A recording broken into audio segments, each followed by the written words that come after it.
Hi everyone, welcome to our channel. So 2025 வரக்கூடிய group 2, group D and 4 எக்ஸாம்ஸ்க்காக free test batch நம்ம start பண்ணியிருக்கோம்.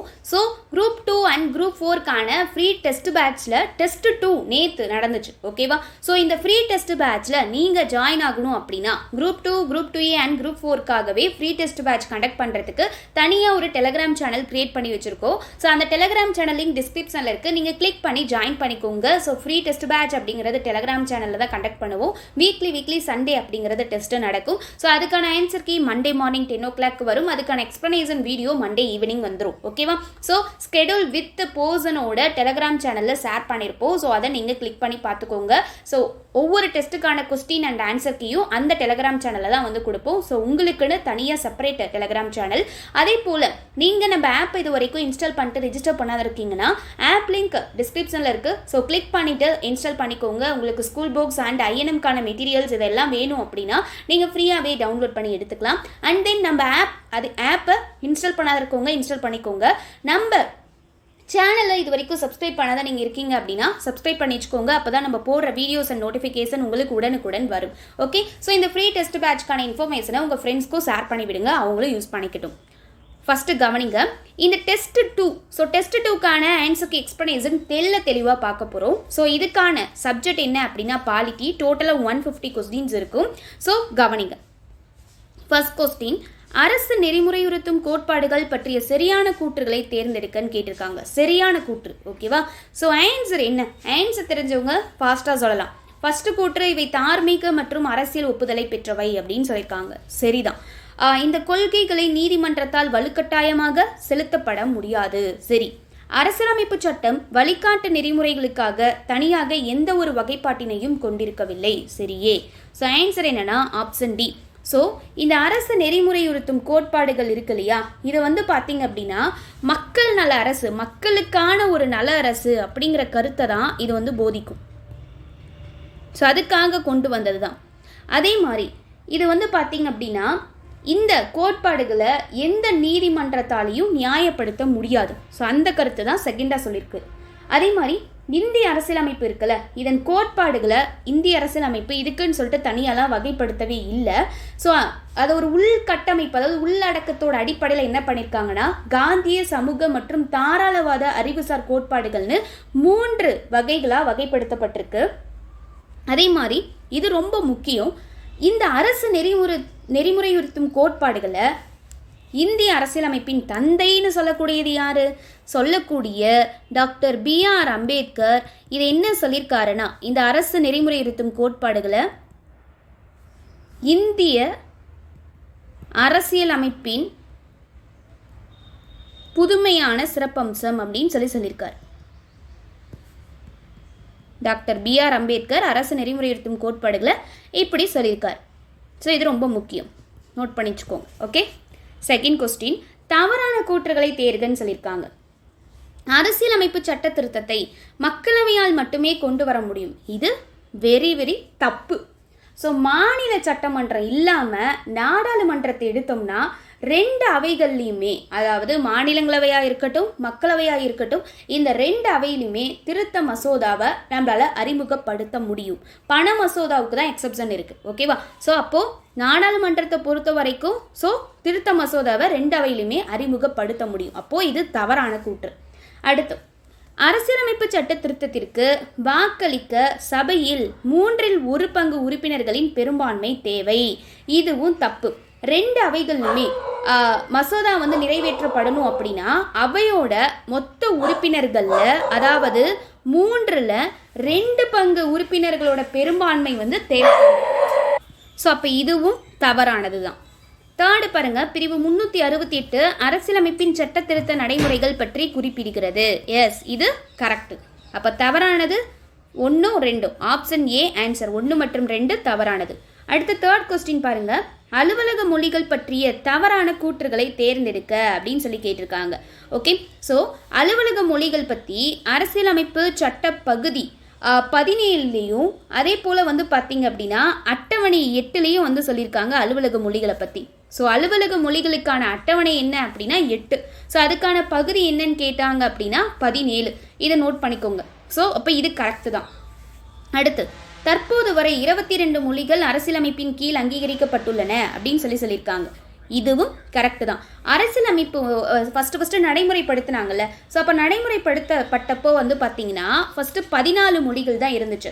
அதுக்கப்புறம் என்னாச்சு அப்படின்னா 21வது சட்ட திருத்தத்து மூலிமா 1967, ஸோ இதெல்லாம் நோட் பண்ணிக்கோங்க. ஸ்டார்டிங்கில் நடைமுறைப்படுத்தினப்போ 14 மொழிகள் இருந்துச்சு. அதுக்கப்புறம் 1967 21வது திருத்த சட்டத்து மூலிமா 67 என்ன பண்ணுறாங்க அப்படின்னா சிந்தி அப்படிங்கிற மொழியை சேர்க்குறாங்க. அதுக்கப்புறம் கொங்கணி, மணிப்பூரி, நேபாளி இது எல்லாமே 71வது திருத்த சட்டம், அதாவது 71வது திருத்த சட்டத்துக்கான ஆண்டு 1992. இது மூலிமா என்னென்ன மொழி வந்து சேர்த்தாங்க? ஸோ இதுவும் நல்லா நோட் பண்ணிக்கோங்க. கொங்கணி, மணிப்பூரி, நேபாளி இந்த மொழிலாம் வந்து சேர்க்கப்பட்டிருக்கு. அதுக்கப்புறம் 2003, அதாவது 92வது சட்ட திருத்தத்தில், அதாவது 92வது சட்ட திருத்தத்துக்கான ஆண்டு எப்போனா 2003. ஸோ இந்த சட்ட திருத்தத்து மூலிமா என்னென்ன மொழி சேர்த்தாங்க அப்படின்னா போடோ, ஸோ எழுதுகிறேன் பாருங்கள், போடோ, டோக்ரி, மைதிலி, சந்தாலி இந்த மொழிகள் எல்லாம் சேர்த்தாங்க. ஸோ இதுவும் கரெக்டு தான், செகண்ட் கூற்றும். ஓகேவா? அடுத்து தேர்டு பாருங்க, உருது மற்றும் சமஸ்கிருதம் ஆகியவை இந்தியாவின் அலுவலக மொழிகளாகும் அப்படின்னு சொல்லியிருக்காங்க. ஸோ இது கரெக்டு தான். ஸோ அஸ்ஸாமி, பெங்காலி, குஜராத்தி, கன்னடம், காஷ்மீரி, இந்தி, மலையாளம், மராத்தி, பஞ்சாபி, சமஸ்கிருதம், ஒரியா, தமிழ், தெலுங்கு, உருது இது எல்லாமே அலுவலக மொழிகள் தான். ஸோ அப்போ அதில் 2 வந்து ஸ்பெசிஃபிக்காக கொடுத்துருக்காங்க. ஸோ அப்போ அனைத்தும் சரி, இதில் தவறானது எதுவுமே இல்லை. Option D answer. குடியரசுத் தலைவர் பற்றிய சரியான கூற்றுகளை தேர்ந்தெடுக்க அப்படின்னு சொல்லி கேட்டிருக்காங்க. பார்த்தலாமா? ஃபஸ்ட்டு, எந்த ஒரு மசோதாவும் குடியரசுத் தலைவரின் ஒப்புதலுக்கு பிறகே நாடாளுமன்றத்தில் அறிமுகம் செய்யப்படும் அப்படின்னு சொல்லியிருக்காங்க. ஸோ நாடாளுமன்றத்தில் சில மசோதாக்களை மட்டும்தான் அறிமுகப்படுத்துறதுக்கு குடியரசுத் தலைவரோட, அதாவது அவர்கிட்ட ஃபஸ்ட்டு பர்மிஷன் வாங்குறதோ அவர்கிட்ட ஒப்புதலோ அவர்கிட்ட இருந்து தேவைப்படும். ஃபார் எக்ஸாம்பிள் என்ன சொல்லலாம்னா, இந்தியாவோட ஒருங்கிணைந்த நிதி இருக்குன்னு வச்சுக்கோங்களேன். ஸோ அந்த நிலையில் இருந்து செலவழிக்கக்கூடிய மசோதாவா, அதாவது பண மசோதாவா இருந்துச்சு அப்படின்னா ஸோ அதுக்கு தான் அவருடைய ஒப்புதலுக்கு பிறகு நாடாளுமன்றத்தில் அறிமுகம் செய்யப்படும். ஓகேவா? ஸோ அப்போ இது வந்து தவறானது. ஓகே. அடுத்து, மக்களவையோட பதவிக்காலம் முடியும் முன்னரே அதனை கலைக்கும் அதிகாரமும் இவருக்கு உண்டு அப்படின்னு சொல்லி குடியரசுத் தலைவருக்கு சொல்லியிருக்காங்க. எஸ், இது வந்து சரிதான். மக்களவையில் அமைச்சர்கள் குழு இருக்கு இல்லையா? ஸோ அவங்க வந்து அவங்களுடைய பெரும்பான்மையை ஒருவேளை இழக்கிறாங்க அப்படின்னா குடியரசுத் தலைவர் என்ன பண்ணுவார்னா அவரோட விருப்ப அதிகாரத்தை பயன்படுத்தி அது மூலிமா அவர் நினைச்சா மக்களவையை கலைக்கலாம். ஸோ அப்போ சரியானது அப்படிங்கிறது ஆப்ஷன் பி, 2 மட்டும். நெக்ஸ்ட் கொஸ்டின் பாருங்க, பின்வருபவர்களுள் குடியரசுத் தலைவர் தேர்தலுக்கான வாக்காளர் குழுமத்தில் அடங்குபவர்கள் யார் அப்படின்னு சொல்லி கேட்டிருக்காங்க. ஸோ ஃபர்ஸ்ட் பாருங்க, தேர்ந்தெடுக்கப்பட்ட மாநிலங்களவை உறுப்பினர்கள் இதில் வருவாங்க. அடுத்து தேர்ந்தெடுக்கப்பட்ட சட்டமன்ற உறுப்பினர்களும் வருவாங்க. புதுச்சேரியோட தேர்ந்தெடுக்கப்பட்ட சட்டமன்ற உறுப்பினர்களும் வருவாங்க. தேர்ந்தெடுக்கப்பட்ட சட்ட மேலவை உறுப்பினர்கள் இதில் கிடையாது. ஆன்சர் என்னன்னா ஆப்ஷன் ஏ, 1, 2 மற்றும் 3 அப்படிங்கிறதான். குடியரசுத் தலைவர் வந்து பார்த்தீங்கன்னா மக்களால் நேரடியாக தேர்ந்தெடுக்கப்படுறது கிடையாது. மக்கள் வந்து நேரடியாக வாக்களிக்கிறதுனால தேர்ந்தெடுக்கப்படுறது கிடையாது. இவர் வந்து பார்த்தீங்க அப்படின்னா தேர்தல் குழு உறுப்பினர்கள் தேர்தலில் பங்கேற்கிறாங்க. ஓகேவா? ஸோ அவங்களாம் தான் சேர்ந்து இவரை வந்து தேர்ந்தெடுக்கிறாங்க. ஸோ இவருடைய குடியரசுத் தலைவரோட தேர்தல் முறையை பற்றி சொல்லக்கூடிய சரத்து என்ன அப்படின்னா 55. ஓகே. ஸோ இது ஒரு இம்பார்ட்டன்ட் கொஸ்டின். அதே மாதிரி நாடாளுமன்றத்தோட 2 அவைகள்லையும் தேர்ந்தெடுக்கப்பட்ட உறுப்பினர்கள் மூலியமாகவும், அதே மாதிரி மாநிலத்தோட சட்ட பேரவைகளோட தேர்ந்தெடுக்கப்பட்ட உறுப்பினர்கள் மூலமாகவும், தில்லி, புதுச்சேரி, ஜம்மு காஷ்மீர் யூனியன் பிரதேசங்களோட சட்ட பேரவைகளோட தேர்ந்தெடுக்கப்பட்ட உறுப்பினர்கள் மூலமாகவும், ஜம்மு காஷ்மீர் மாநில சட்டமன்றத்தோட கூடிய யூனியன் பிரதேசம் வந்து புதிதாக வந்து உருவாக்கப்பட்டிருக்கு இல்லையா? ஸோ இதால் வந்து தேர்ந்தெடுக்கப்படுறாங்க. அதே மாதிரி ஜம்மு காஷ்மீர் வந்து பார்த்திங்கன்னா மாநில சட்டமன்றத்தோட கூடிய ஒரு யூனியன் பிரதேசமாக புதுசாக வந்து உருவாக்கப்பட்டிருக்கு. ஸோ இதை தெரிஞ்சுக்கோங்க. இந்தியாவின் எந்த மாநிலங்கள் மியான்மருடன் எல்லைகளை பகிர்ந்து கொள்கின்றன அப்படின்னு சொல்லி கேட்டிருக்காங்க. ஸோ என்னென்ன அப்படின்னா நாகாலாந்து, மணிப்பூர், அருணாச்சல பிரதேசம் இதெல்லாம் தான். அதாவது வந்து பார்த்திங்கன்னா இந்தியாவுக்கும் மியான்மருக்கும் இடையில் இருக்கக்கூடிய எல்லை பகிர்வு வந்து பார்த்திங்கன்னா 1600 கிலோமீட்டர். அதே மாதிரி வந்து பார்த்திங்கன்னா நாகாலாந்து, மணிப்பூர், அருணாச்சல பிரதேசம் இது 3லாம் தான் மியான்மரோட எல்லைகளை வந்து பகிர்ந்து கொள்ளுது. இந்தியாவில் இருக்கக்கூடிய மாநிலங்கள் இந்த 3 தான் வந்து பகிர்ந்துக்குது. அதே மாதிரி இந்தியாவுக்கும் எக்ஸ்ட்ரா தெரிஞ்சுக்கோங்க, இந்தியாவுக்கும் பூடானுக்கும் இடையில் இருக்கக்கூடிய எல்லை எவ்வளோ அப்படின்னா 699 கிலோமீட்டர். ஓகே, அதே மாதிரி வந்து பார்த்திங்கன்னா இந்தியாவுக்கும் வங்காளதேசத்துக்கும் இடையில் இருக்கக்கூடிய எல்லை எவ்வளோன்னு கேட்டிங்கன்னா 4096 கிலோமீட்டர். ஓகே, ஸோ இதை தெரிஞ்சுக்கோங்க.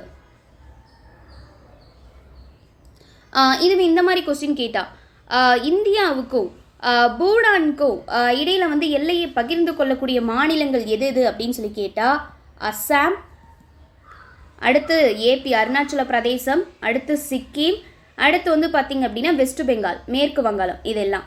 அதே மாதிரி இந்தியாவுக்கும் வங்காளதேசத்துக்கு இருக்கக்கூடிய எல்லைகள் பார்த்தோம். அப்போ இந்தியாவுக்கும் வங்காளதேசத்துக்கும் இடையில் எல்லையை பகிர்ந்து கொள்ளக்கூடிய இந்திய மாநிலங்கள் எது அப்படின்னு கேட்டால் இங்கேயும் அஸ்ஸாம் வரும், வெஸ்ட் பெங்கால் மேற்கு வங்காளம் வரும், அடுத்து வந்து பார்த்திங்கன்னா மிசோராம், அடுத்து வந்து பார்த்திங்கன்னா மேகாலயா, அடுத்து திரிபுரா.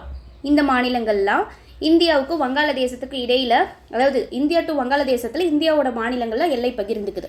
ஓகே, அடுத்து பின்வரும் எந்த நீதி பேராணை உயர்நீதிமன்றத்தால் ஒரு கீழமை நீதிமன்றம் தனது சட்ட எல்லையை தாண்டி செயல்படுவதை தடுக்கிறது அப்படின்னு சொல்லி கேட்டிருக்காங்க. So answer is option C, தடையுறுத்தும் நீதி பேராணை. ஓகேவா? ஸோ தடையுறுத்தும் நீதி பேராணை அப்படிங்கிறது துணை நீதிமன்றம் வந்து அதோட அதிகார வரம்புக்கு தாண்டி செயல்படுறத உயர் நீதிமன்றம் வந்து தடை செய்கிறது தான் இந்த தடையுறுத்தும் நீதி பேராணைன்னு சொல்லுவாங்க. அதாவது துணை நீதிமன்றம் இருக்குன்னு வச்சுக்கோங்களேன், அதுக்குன்னு ஒரு அளவு இருக்கும், அதை தாண்டி இதை செயல்படுதுன்னா நீ செய்யறது தப்பு அப்படின்னு சொல்லி கண்ட்ரோல் பண்ணுறதா, கண்ட்ரோல் பண்ணுறதுக்காக உயர் நீதிமன்றத்தால் கொடுக்கக்கூடிய ஆணை தான் இந்த தடையுறுத்தும் நீதி பேராணை. ஓகேவா? அதே மாதிரி உயர் நீதிமன்றத்தோட நீதி பேராணை உச்ச நீதிமன்றத்தை விட விரிவானதாக இருக்கும். ஸோ உச்ச நீதிமன்றத்தை கம்பேர் பண்ணும்போது உயர் நீதிமன்றத்தோட நீதி பேராணை அப்படிங்கிறது விரிவாக இருக்கும் அப்படின்னு சொல்லி சரத்து 226 சொல்லுது. அதே மாதிரி அடிப்படை உரிமைகளை அமலாக்கம் செய்யறதுக்காக மட்டும்தான் உச்ச நீதிமன்றம் வந்து பேராணைகளை போட முடியும், பிறப்பிக்க முடியும் அப்படின்னு சொல்லி சரத்து 32 சொல்லுது. ஸோ இதையும் தெரிஞ்சுக்கோங்க. அடுத்து அடிப்படை உரிமைகள் பற்றிய சரியான கூற்றை தேர்க அப்படின்னு சொல்லி கேட்டிருக்காங்க. ஸோ சரியானது, அடிப்படை உரிமைகள் அப்படிங்கிறது ஒரு நாட்டோட அரசியல் ஜனநாயகத்தை வலுப்படுத்துது அப்படின்னு சொல்லி சொல்கிறாங்க. கரெக்டு தான். அரசியலமைப்பு திருத்த சட்டத்தால் கூட இந்த உரிமைகளை சுருக்கவும் முடியாது, நீக்கவும் முடியாதுன்னு சொல்கிறாங்க. இதுவும் கரெக்டு தான். ஸோ அடிப்படை உரிமைகள் அப்படிங்கிறது அரசியல் ஜனநாயகத்தோட லட்சியத்தை மேம்படுத்துறதுக்காக போடப்பட்டது தான். அதே மாதிரி இது உச்ச நீதிமன்றத்தோட பாதுகாவலன். அதாவது அடிப்படை உரிமைகள் அப்படிங்கிறது உச்ச நீதிமன்றத்தால் அரசியலமைப்பில் இருக்கக்கூடியதை பாதுகாக்கக்கூடிய வேலை உச்ச நீதிமன்றத்துக்கு இருக்குது. ஓகே, ஸோ அதே மாதிரி இது வந்து பார்த்திங்க அப்படின்னா உச்ச நீதிமன்றத்தால் பாதுகாக்கப்பட்டு ஒரு உத்தரவாதம் தரக்கூடியது. இப்போ ஒரு மனிதனுடைய அடிப்படை உரிமைகள் வந்து பாதிக்கப்படுது அப்படின்னா அவன் வந்து டைரெக்டாக போய் உச்ச நீதிமன்றத்தையே நாடலாம். ஸோ அந்த பாதுகாக்கக்கூடிய பொறுப்பு உச்ச நீதிமன்றத்துக்கு இருக்குது. அதே மாதிரி இந்த அடிப்படை உரிமைகளை பற்றி சொல்லக்கூடிய பகுதி என்ன அப்படின்னா 3. ஸோ இந்த பகுதி 3ல் அடிப்படை உரிமைகளுக்கான சரத்து இந்த பகுதி 3ல் என்னென்னலாம் வரும்னா 12ல் இருந்து 35 வரைக்கும் வரும். ஓகேவா? ஸோ அதே மாதிரி இந்த சரத்து 12ல் இருந்து 35 வரைக்கும் இருக்கக்கூடிய சரத்தை பொதுவாக என்னன்னு சொல்லுவாங்கன்னா அரசியல் அமைப்போட மகா சாசனம் அப்படின்னு சொல்லுவாங்க. இதை நோட் பண்ணிக்கோங்க. அதே மாதிரி அரசியலமைப்போட மிகவும் விமர்சிக்கப்பட்ட பகுதி அப்படின்னு சொல்லி இந்த பகுதி 3 டாக்டர் B.R. அம்பேத்கர் சொல்லியிருக்காரு. இதை நோட் பண்ணிக்கோங்க.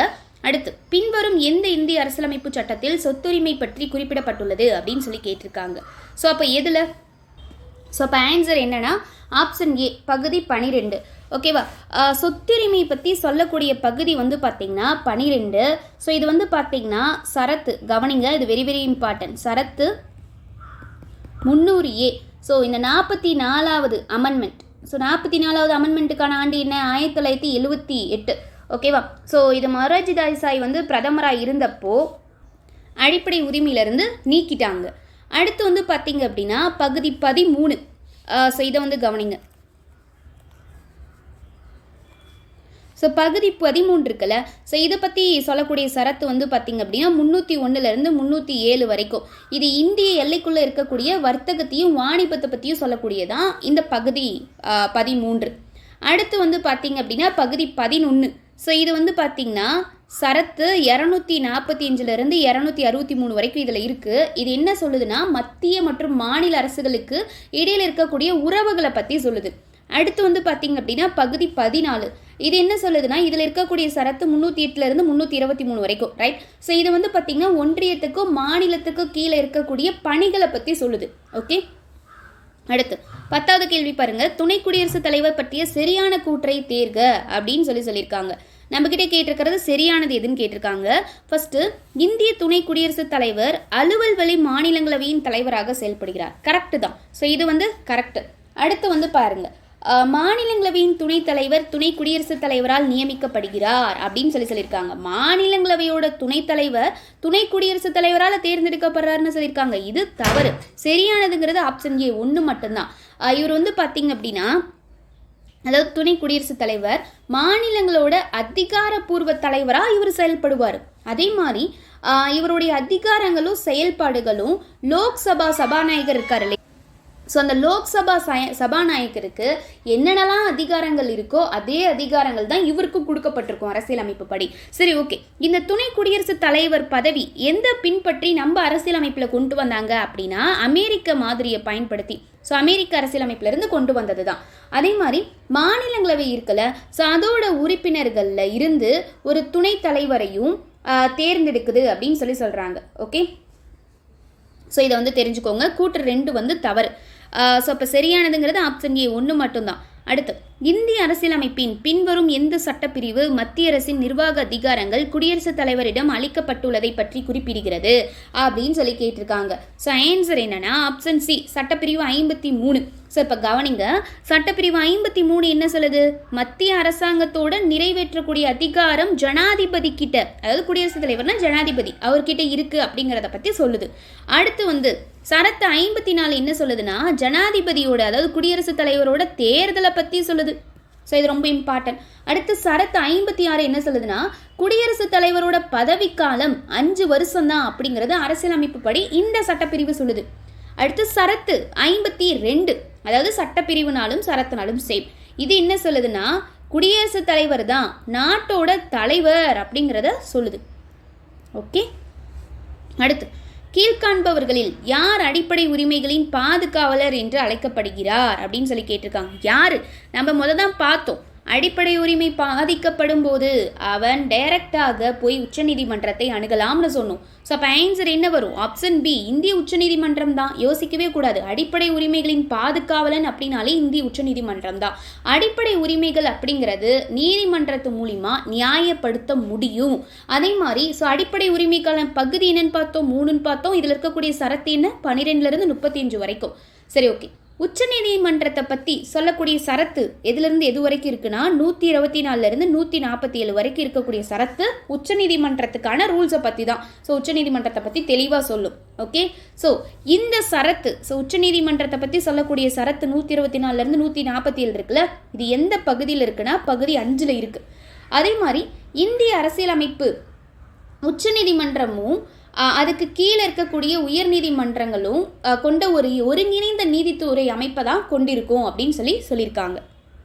அடுத்து தவறான இணையை தேர்க அப்படின்னு கேட்டிருக்காங்க. ஸோ கவனிங்க, சரத்து 24ங்கிறது குழந்தை தொழிலாளர் முறையை தடை செய்கிறது அப்படின்னு சொல்லியிருக்காங்க.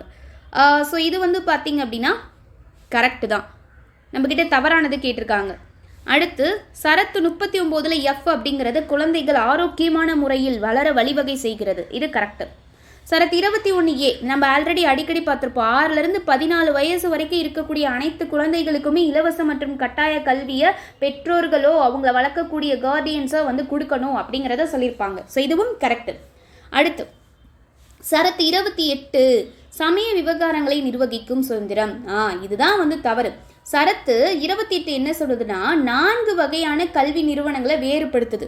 ஸோ என்னென்ன அப்படின்னா அரசால பராமரிக்கப்படக்கூடிய நிறுவனம், அடுத்து அரசால நிர்வகிக்கப்படக்கூடிய நிறுவனம், ஆனால் எந்த ஒரு என்டோமிங்டர் அறக்கட்டளை கீழே நிறுவப்பட்டது. அதாவது வந்து பார்த்தீங்க அப்படின்னா ஒரு அறக்கட்டளை மூலிமா ட்ரஸ்ட் மூலிமா நிறுவப்பட்டது.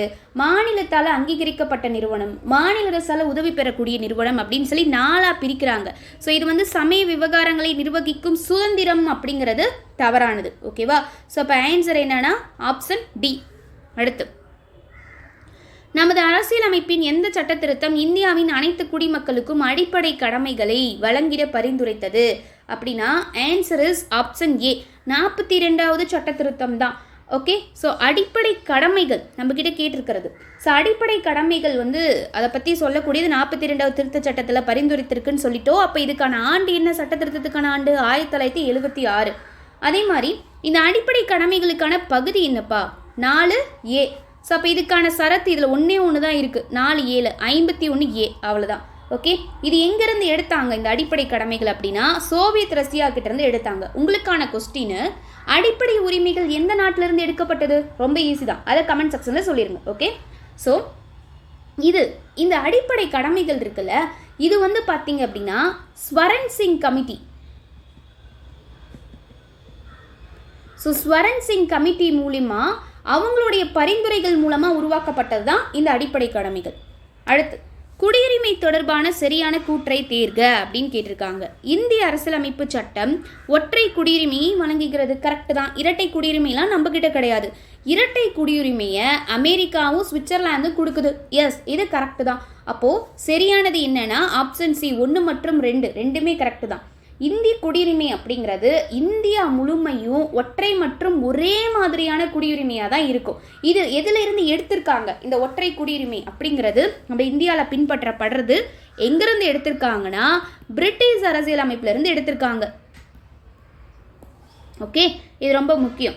இதே அமெரிக்கா சுவிட்சர்லாந்துலாம் இரட்டை குடியுரிமை நடைமுறையில் இருக்குது. So answer is option C. இந்திய அரசியலமைப்பில் குடியுரிமை பற்றி குறிப்பிடும் பகுதி மற்றும் சரத்து எது? ஸோ குடியுரிமை சட்டம்னா 1955, இது எல்லாத்துக்குமே தெரியும். ஸோ அப்போது நம்மக்கிட்ட கேட்டிருக்கிறது என்னென்னா குடியுரிமை பற்றி சொல்லக்கூடிய பகுதியும் சரத்தும் என்னன்னு கேட்டிருக்காங்க. அப்போ பகுதி என்ன அப்படின்னா 2. ஸோ அப்போ இதுக்கான சரத்து என்ன? 5லிருந்து 11 வரைக்கும். ஓகேவா? ஸோ இது ரொம்ப முக்கியம். அப்போ ஆன்சர் என்ன வரும்? ஈஸியாக சொல்லிடலாமா? ஃபாஸ்ட்டாக கமெண்ட் செக்ஷனில் சொல்லுங்கள் பார்க்கலாம். ஆப்ஷன் சி, பகுதி 2, சரத்து 5 to 11. ஸோ குடியுரிமை சட்டம் வந்து 1955 இயற்றினாங்களா? ஸோ அப்போ இயற்றதில் இருந்து இந்த குடியுரிமையை டோட்டலாக வந்து பார்த்திங்கன்னா 6 முறை திருத்திருக்காங்கங்க. ஸோ எப்பப்போ அப்படின்னா 1986 ஒரு வாட்டி, 1992, 2003 ஒரு வாட்டி, 2005, அடுத்து 2015 இப்படின்னு இந்த அதே மாதிரி இன்னொன்று இருக்கு இல்லையா 2019.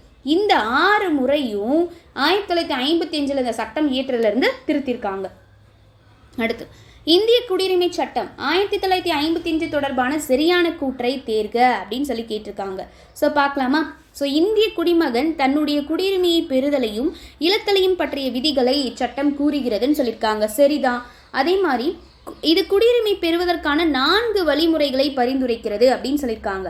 ஸோ குடியுரிமை பெறத்துக்கு 4 வழிமுறைகள் கிடையாது, 5 வழிமுறைகள் இருக்குது. ஸோ இது வந்து தவறானது. ஸோ ஆன்சர் வந்து ஆப்ஷன் ஏ, 1 மட்டும்தான் சரியானது. Option A answer. சரி, ஓகே. குடியுரிமை பெறத்துக்கு 5 வழிமுறைகள் இருக்குது இல்லையா? ஸோ அது என்னென்ன? பிறப்பின் மூலிமா குடியுரிமை பெறுறது 1. அடுத்து 2வது வம்சாவளி மூலமாக குடியுரிமை பெறலாம். 3வது பதிவு செய்தல் மூலிமா குடியுரிமை பெறலாம். 4வது இயல்பு வழி மூலிமா குடியுரிமை பெறலாம். அடுத்து 5வது பிரதேசத்தை இணைக்கிறது மூலிமா அல்லது மாநிலங்களை இணைக்கிறது மூலிமா குடியுரிமை பெறலாம். ஸோ இதுதான் அந்த 5 வழிமுறைகள். அடுத்து, எந்த பிரிவு ஒருவர் எந்த ஒரு சமயத்தினை ஏற்கவும் பின்பற்றவும் பரப்பவும் உரிமை வழங்குகிறது அப்படின்னா ஆன்சர் ஆப்ஷன் ஏ, பிரிவு 25ல் 1. ஓகே, ஸோ அப்போ பிரிவு 25ல் 1 என்ன சொல்லுதுன்னா விரும்பிய மதத்தை பின்பற்றிக்கலாம், அந்த மதத்தை பரப்பலாம், அந்த உரிமை வந்து ஒரு குடிமகனுக்கு இருக்குது அப்படிங்கிறத சொல்லுது. அடுத்து பிரிவு 26, அதாவது சரத்து 26. ஓகேவா? ஸோ இது என்ன சொல்லுது அப்படின்னா மத விவகாரங்களை நிர்வகிக்கக்கூடிய சுதந்திரத்தை பற்றி சொல்லுது. அடுத்து சரத்து 28, இது சில கல்வி நிறுவனங்களில் மத போதனையோ அல்லது மத வழிபாடுகளில் கலந்து கொள்ளாமல் இருக்கிறதுக்கான சுதந்திரத்தை பற்றி சொல்லுது. அடுத்து சரத்து 29. ஸோ இது என்ன சொல்லுது அப்படின்னா, இந்திய பிரதேசத்தில் வசிக்கக்கூடிய குடிமக்களில் எந்த ஒரு பிரிவினருக்கும் தனித்துவமான மொழியோ எழுத்தோ அல்லது கலாச்சாரம் இதை வந்து வச்சு அதை பாதுகாக்கக்கூடிய உரிமை இருக்குது அப்படின்னு சொல்கிறாங்க. இது அடிப்படையில் அதை பாதுகாக்கக்கூடிய உரிமை இருக்குது அப்படிங்கிறத இந்த 29 பிரிவு 1 சொல்லுது. Okay, next question number 19. பின்வருவனவற்றில் ஒரு நபர் இந்திய குடியுரிமைக்கு இயல்பு குடியுரிமை மூலம் விண்ணப்பிப்பதற்கான நிபந்தனை அல்லாதது எது அப்படின்னு சொல்லி கேட்டிருக்காங்க. எந்த ஒரு நாட்டிலும் குடிமகனாக இல்லாத ஒரு இந்தியர் அவர் வசிக்கும் நாட்டின் குடிமகனாவதை தடுக்கும் பொருட்டு இயல்பு குடியுரிமை வழங்கப்படுகிறதுன்னு சொல்லியிருக்காங்க. ஓகே, வெளிநாட்டு குடியுரிமையை ஒருவர் துறக்கும் பட்சத்தில் அவருக்கு இயல்பு குடியுரிமை வழங்கப்படுகிறது. ஓகே, ஒருவர் இந்தியாவில் வசிக்கும் பட்சத்தில் அல்லது இந்திய அரச பணியில் இருக்கும் பட்சத்தில் அல்லது ஆண்டு முழுவதும் இந்தியாவில் தங்கியிருக்கும் பட்சத்தில் இக்குடியுரிமையை பெறுகிறார். கரெக்டு. இந்திய வம்சாவளியைச் சேர்ந்த ஒரு நபர் எந்த ஒரு நாட்டில் வசித்தாலும் இந்தியாவில் 7 ஆண்டுகள் வசித்த பிறகே பதிவு செய்வதற்கு விண்ணப்பிக்க முடியும் அப்படின்னு சொல்லியிருக்காங்க. ஸோ ஆன்சர் வந்து பார்த்தீங்கன்னா இதுதான், ஆப்ஷன் டி தான். ஓகேவா, இப்போ ஆன்சர் என்னன்னா ஆப்ஷன் டி. அடுத்து, துணை குடியரசுத் தலைவரை நீக்கும் தீர்மானம் எத்தனை நாட்களுக்கு முன்பு அவரிடம் சமர்ப்பிக்கப்பட வேண்டும்? ஸோ ஆன்சர் என்னென்னா ஆப்ஷன் ஏ, 14 நாட்களுக்கு முன்னாடி. அவரை நீக்கிறதுக்கு முறையான குற்றச்சாட்டு அப்படிங்கிறது தேவை கிடையாது. ராஜ்யசபாவோட தீர்மானம் மூலிமா அவர் வந்து பதவி நீக்கம் செய்யப்படலாம். ஓகேவா, அதே மாதிரி லோக்சபாவால் ஏற்றுக்கொள்ளப்பட்ட பெரும்பான்மையினார, அதாவது லோக்சபாவில் இருக்கக்கூடிய பெரும்பான்மையினார உறுப்பினர்களால் வந்து ஏற்றுக்கப்பட்டுச்சு அப்படின்னா இந்த இது வந்து அவருடைய தீர்மானம் வந்து பார்த்திங்கன்னா ஏற்றுக்கொள்ளப்படுது. ஆனால் குறைந்தபட்சம் 14க்கு முன்னாடியே இந்த அறிவிப்பு வழங்கப்படலை அப்படின்னா அந்த தீர்மானம் எதையும் நிறைவேற்ற முடியாது அப்படின்னு சொல்கிறாங்க. ஓகே, நெக்ஸ்ட் கொஸ்டின் பாருங்க. வெளிநாட்டு குடியுரிமை கொண்ட இந்தியாவில் வசிப்பதற்கான அட்டை ஓசிடி வைத்திருப்பவர் தொடர்பான சரியான கூற்றை தேர்க அப்படின்னு சொல்லியிருக்காங்க. ஃபஸ்ட்டு கவனிங்க. இந்தியாவை பூர்வீகமாக கொண்ட வெளிநாட்டு குடிமகன் பாகிஸ்தான், வங்காளதேசம் இதை தவிர காலவரையின்றி இந்தியாவில் வசிப்பதற்கும் பணி செய்வதற்கும் ஓசிஐ அட்டை பெறுகிறார். கரெக்ட். இவர்களுக்கு இந்தியாவில் வாக்களிக்கும் உரிமை கிடையாது அப்படின்னு சொல்லியிருக்காங்க. ஸோ இதுவும் சரி. ஸோ ஆன்சர் ஆப்ஷன் சி, 1 மற்றும் 2 வந்து சரிதான். ஓகேவா, ஸோ இப்போ வந்து கவனிங்க. ஓகே, இதுக்கு வந்து ஆன்சர் வந்து பார்த்திங்கன்னா 2மே சரிதான். அடுத்து பாருங்கள், மதச்சார்பின்மை பற்றிய சரியான கூற்றுகளை தேர்ந்தெடுக்க அப்படின்னு சொல்லி கேட்டிருக்காங்க. ஸோ கவனிங்க. ஒரு சமயம் சார்ந்த குழு மற்றொரு சமய குழுவின் மீது ஆதிக்கம் செலுத்தாமல் இருப்பது. கரெக்ட். சமயமானது அரசின் நடவடிக்கைகளில் தலையிடாது இருத்தலாகும். கரெக்ட். ஒவ்வொரு குடிமகனும் எந்த சமயத்தையும் பரப்பவும் பின்பற்றவும் உரிமை உண்டு. இதுவும் கரெக்ட். ஸோ மேற்கண்ட அனைத்தும் சரியானது தான். ஆப்ஷன் டி தான் இதுக்கு ஆன்சரு. அதாவது வந்து பார்த்திங்கன்னா இந்திய அரசியலமைப்பு அப்படிங்கிறது மதச்சார்பின்மையோட நேர்மறையான கருத்தை வந்து உள்ளடக்கியதாக தான் இருக்கும். நம்ம நாட்டில் இருக்கக்கூடிய அனைத்து மதத்துக்குமே ஒரே அந்தஸ்து, அரசோட ஆதரவு அப்படிங்கிறத நம்ம இந்தியாவில் கொடுத்துருக்கோம். ஸோ அதனால தான் இந்தியாவை மதச்சார்பற்ற நாடுன்னு சொல்கிறோம், ரைட்? ஸோ மதச்சார்பின்மை அப்படிங்கிறது 42வது திருத்த சட்டத்தில் 1976 இந்த சட்ட திருத்தம் மூலிமா சேர்க்கப்பட்டிருப்பாங்க. அதே மாதிரி அடிப்படை உரிமையோட பிரிவு 25லிருந்து 28 வரைக்கும் இந்த மத சுதந்திரத்துக்கு உத்தரவாதம் அளிக்கிறத பற்றி சொல்லுது. அடுத்து கவனிங்க. சமய சார்பற்ற நாடு பற்றிய சரியான கூற்றுகளை தேர்ந்தெடுக்கன்னு சொல்லியிருக்காங்க.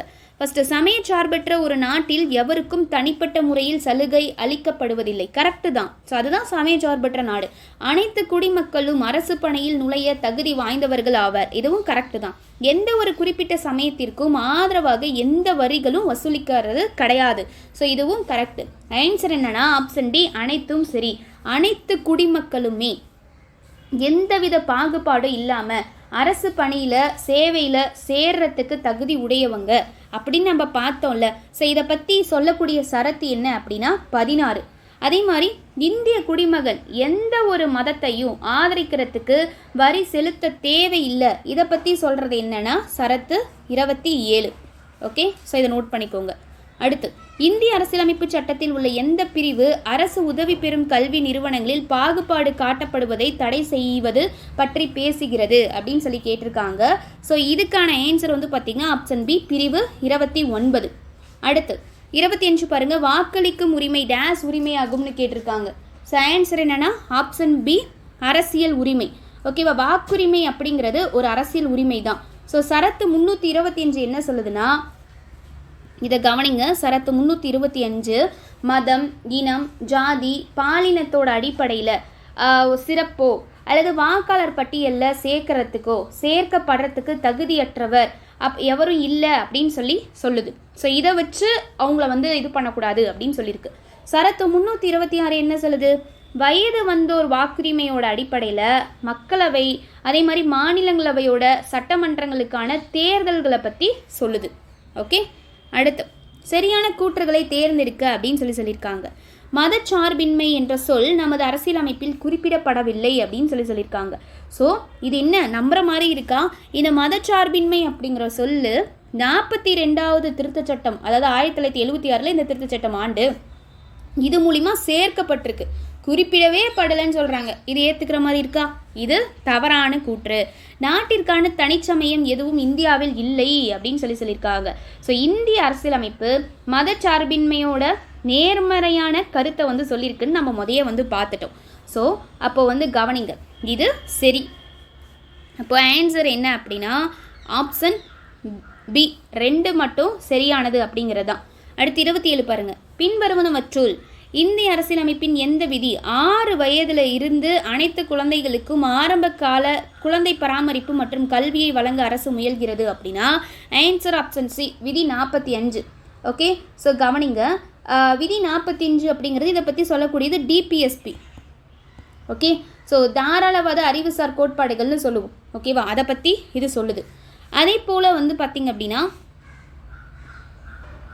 இது வந்து பார்த்திங்க அப்படின்னா 86வது திருத்தச் சட்டம் 2002 மூலிமா இதை வந்து சேர்த்துருப்பாங்க. ஓகேவா, ஸோ இந்த ஆரம்ப கால குழந்தை பராமரிப்பு கல்வியை வந்து அவங்களுக்கு கொடுக்கணும் 6 வயசுலேருந்து அப்படிங்கிறத சொல்லியிருப்பாங்க.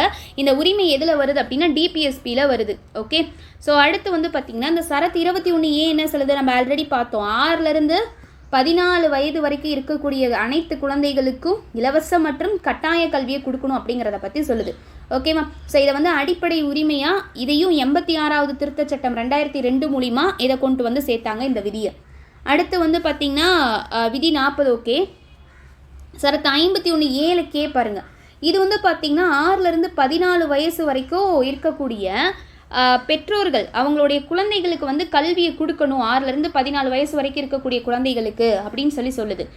இது வந்து பார்த்திங்கன்னா அடிப்படை கடமையாக இந்த விதி 51 அப்படிங்கிற பிரிவு அடிப்படை கடமையாக அதே 86வது திருத்தச் சட்டம் 2002 மூலிமா கொண்டு வந்து சேர்த்தாங்க. ஓகே, ஸோ இதையும் தெரிஞ்சுக்கோங்க. அடுத்து ஜனாதிபதி தேர்தல் தொடர்பான பிரச்சனைகளை தீர்ப்பவர் யார் தீர்ப்பாங்க? உச்சநீதிமன்றம் தான் தீர்க்கும். குடியரசுத் தலைவருக்கே பிரச்சனைனா அங்கே உச்சநீதிமன்றம் தான் என்ட்ரி கொடுக்கும். ஸோ இதை பற்றி சொல்லக்கூடிய சரத்து என்ன அப்படின்னா 55, அதாவது குடியரசுத் தலைவரோட தேர்தல் தொடர்பான நடைமுறையை பற்றி சொல்லக்கூடிய சரத்து 55. ஓகேவா, அதே மாதிரி குடியரசுத் தலைவர் தேர்தல் சம்பந்தப்பட்ட அனைத்து சந்தேகங்களுக்கும் சர்ச்சைகளுக்கும் எங்கேருந்து விசாரிக்கப்பட்டு பதில் அளிக்கப்படும் முடிவெடுக்கப்படும் அப்படின்னா அது உச்சநீதிமன்றத்தால் தான். ஓகே, அடுத்து கீழ்கண்டவற்றுள் இந்திய குடியுரிமையை இழக்கும் முறைகள் யாவை அப்படின்னு கேட்டிருக்காங்க. ஸோ என்னென்னது? 3 தான். துரத்தல், முடிவுற செய்தல், இழத்தல். ஸோ ஆன்சர் ஆப்ஷன் சி மேற்கண்ட அனைத்தும்.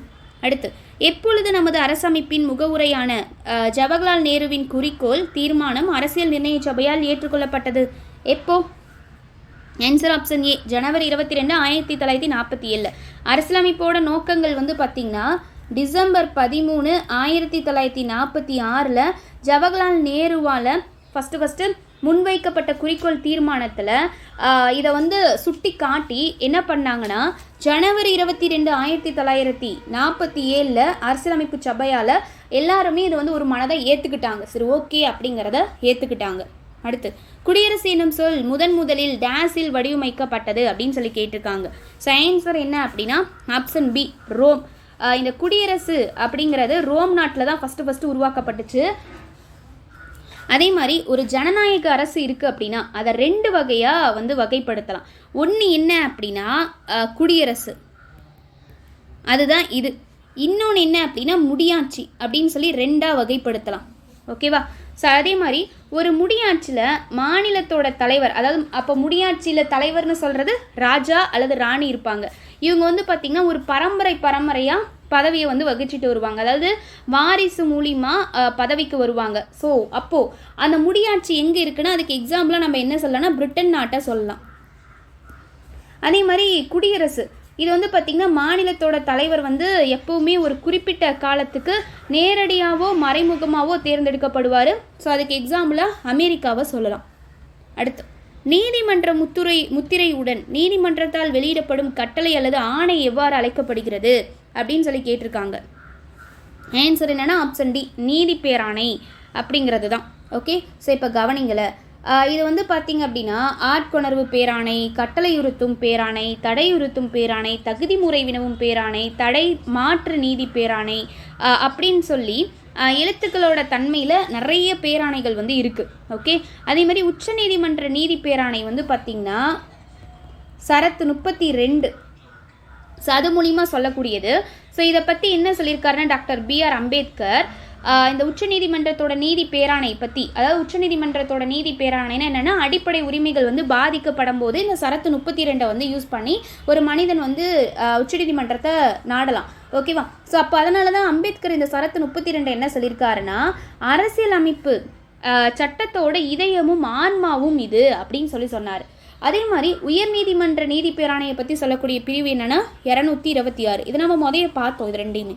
அடுத்து, அனைத்து எழுதப்பட்ட அரசியலமைப்புகளிலும் எது மிகப்பெரிய அரசியலமைப்பு? எழுதப்பட்டதில் மிகவும் பெருசுனா யோசிக்கவே தேவையில்லை, என்னவா இருக்கும்? ஆப்ஷன்ஸு இந்திய அரசியலமைப்பு தான். ஓகே, அடுத்து கவனிங்க. பின்வருவனவற்றுள் இந்திய அரசியலமைப்பு சட்டத்தின் சிறப்பு கூறு அல்லாதது எது அப்படின்னு சொல்லி கேட்டிருக்காங்க. மதச்சார்பின்மை இருக்குது, சுதந்திரமான நீதித்துறை, கூட்டாட்சி முறை இருக்குது. முழுவதுமாக நெகிழ்வுத்தன்மை கொண்டது அப்படிங்கிறது தான் கிடையாது. ஓகேவா? ஒரு அரசியலமைப்பு வந்து பார்த்திங்கன்னா அதோட திருத்த முறை, அதாவது நடைமுறையோட அடிப்படையில் நெகிழும், நெகிழாதது, நெகிழத்தன்மையுடையது அப்படின்னு சொல்லி ரெண்டாக வந்து பிரிக்கலாம். ஓகே, பிரிட்டிஷ் அரசியலமைப்பு போன்றது தான் நம்மளோட அரசியலமைப்பு. இந்திய அரசியலமைப்பு திருத்தத்தோட தன்மையை பொறுத்து தான் எளிமையானதுல இருந்து கடினமான செயல்முறை வரைக்கும் பல திருத்தங்களை கொடுக்குது அப்படின்னு சொல்கிறாங்க. அதே மாதிரி முதல்ல எழுதப்பட்ட இந்திய அரசியலமைப்பு தொடர்பான சரியான கூற்றை தேர்ந்தெடு அப்படின்னு கேட்டிருக்காங்க. இதில் 22 பகுதிகளும் 395 சரத்துக்களும் 8 அட்டவணைகளும் ஃபஸ்ட்டு எழுதப்பட்டப்போ இருந்துச்சு அப்படிங்கிறது சரி. இது முகவுரையை கொண்டிருக்கவில்லை, அது சட்ட திருத்தத்தின் மூலமாகவே சேர்க்கப்பட்டதுன்னு சொல்லியிருக்காங்க. ஸோ இது வந்து தவறானது. ஆன்சர் ஆப்ஷன் ஏ 1 மட்டும்தான் சரியானது. ஓகேவா? இந்த இந்திய அரசியலமைப்போட முகவுரை வந்து பார்த்திங்கன்னா ஜவஹர்லால் நேருவால் வரைவு செய்யப்பட்டு அவர் கொண்டு வந்ததால் தான் அரசியலமைப்பு சபையால் ஏற்றுக்கிட்டு குறிக்கோள் தீர்மானத்தோட அடிப்படையில் கொண்டு வந்தாங்க. ஓகே, சப்போஸ் செகண்ட் வந்து தவறு, ஃபஸ்ட்டு மட்டும் சரி. எந்த சரத்து கிராம பஞ்சாயத்துகளின் அமைப்பு பற்றி கூறுகிறது அப்படின்னு கேட்டிருக்காங்க. ஆன்சர் ஆப்ஷன் ஏ, சட்ட விதி 40, அதாவது சரத்து 40 தான் சொல்கிறாங்க. ஸோ இது வந்து கிராம பஞ்சாயத்துகளை ஒழுங்காக பார்க்குறது, அதே மாதிரி அது வந்து சுய அரசாங்கத்தோட அலகுகளாக செயல்படுதா, ஸோ செயல்படுறதுக்கு தேவையான அதிகாரங்கள் இருக்கா, அதுக்கு அதிகாரம் கொடுக்கறது, இதெல்லாம் பற்றி பார்க்குறது தான் இதோட வேலை. அடுத்து, பஞ்சாயத்தை பற்றி சொல்லக்கூடிய பகுதி என்ன அப்படின்னா 9. ஸோ பஞ்சாயத்து பற்றி இருக்கக்கூடிய இந்த சரத்து என்னன்னா இந்த பகுதி 9ல் சரத்து 243 243 ஓ வரைக்கும் இருக்குது. ஸோ இது வந்து பார்த்திங்கன்னா வெரி வெரி இம்பார்ட்டன்ட். அதே மாதிரி 11வது அட்டவணையில் வந்து பார்த்திங்கன்னா 1992 73வது திருத்த சட்டத்தால் இது வந்து சேர்க்கப்பட்டிருக்கு அப்படின்னு சொல்கிறாங்க இந்த பஞ்சாயத்து அப்படிங்கிறது. So very very very important. So அட்டவணை, பகுதி, சரத்து இது எல்லாமே கொஸ்டின் தெளிவாக பார்த்துக்கோங்க. பின்வரும் சரத்துக்களில் எவை குழந்தைகளுக்கான பாதுகாப்பை உறுதி செய்கிறதுன்னு கேட்டிருக்காங்க. சரத்து 24, சரத்து 39 எஃப், அடுத்து வந்து பார்த்திங்க அப்படின்னா சரத்து 45, இது 3 தான். So answer is option A 1, 2 மற்றும் 3. சரத்து 24 என்ன சொல்லியிருக்கோம்? 14 வயது உட்பட்ட எந்த குழந்தையாக இருந்தாலும் எந்த தொழிற்சாலையிலையோ சுரங்கத்திலேயோ வேலை செய்யவோ அல்லது வந்து எதேச்சும் அபாயகரமான வேலையில் ஈடுபடக்கூடாது, அந்த குழந்தைக்கு 15 வயசு பூர்த்தி அடைகிற வரைக்கும் அப்படின்னு சொல்லியிருக்கோம். அதே மாதிரி சரத்து 39 எஃப் என்ன சொல்லியிருக்கோம்? குழந்தைகளோட ஆரோக்கியமான வளர்ச்சிக்கான வாய்ப்புகளை கொடுக்கணும்னு சொல்லியிருக்கோம். சரத்து 45 நம்ம முன்னாடியே பார்த்தோம். ஸோ அப்போ அதை பற்றி தேவையில்லை. ஸோ அப்போ ஆன்சர் ஆப்ஷன் ஏ. அடுத்து பொறுத்துக்கு கேட்டிருக்காங்க பாருங்கள். ஸோ மக்களாட்சி, மக்களாட்சி அப்படின்னா இது வந்து எங்கேருந்து எடுத்தாங்க? அமெரிக்க ஐக்கிய நாடுகள். அடுத்து வந்து பாருங்கள் குடியரசு பிரான்ஸு. அடுத்து வந்து பார்த்திங்கன்னா மதகுருமார்களோட ஆட்சி வாட்டிகன். அடுத்து சிறுகுழு ஆட்சி அப்படிங்கிறது China. So answer is option D 3, 1, 2, 4. Next மத்திய அரசு நிர்வாகம் கீழ்கண்ட யாரை உள்ளடக்கியதுன்னு கேட்டிருக்காங்க. குடியரசுத் தலைவர், துணை குடியரசுத் தலைவர், பிரதம அமைச்சர், மத்திய அமைச்சர்கள் குழு, தலைமை வழக்கறிஞர் அனைவரையும் உள்ளடக்கியதாக தான் இருக்கும். Answer is option D. ஓகேவா? ஸோ இது ரொம்ப ரொம்ப ரொம்ப முக்கியம். இந்த மத்திய நிர்வாகம் இருக்குல்ல, ஸோ இந்த மத்திய நிர்வாகத்தை பற்றி சொல்லக்கூடிய பகுதி என்ன? பகுதி வந்து பார்த்திங்கன்னா 5. ஸோ இதுக்கான சரத்து என்ன? 52லேருந்து 78. அப்போ மத்திய அரசோட நிர்வாகம் பற்றி சொல்லக்கூடிய பகுதி 5, சரத்து 52லேருந்து 78 வரைக்கும். அதே மாதிரி இந்த குடியரசுத் தலைவர் இருக்கார்ல, இவரை தான் இந்திய அரசோட தலைவர் அப்படின்னு சொல்லுவோம். இந்தியாவோட முதல் குடிமகன் அப்படின்னு சொல்லுவோம்.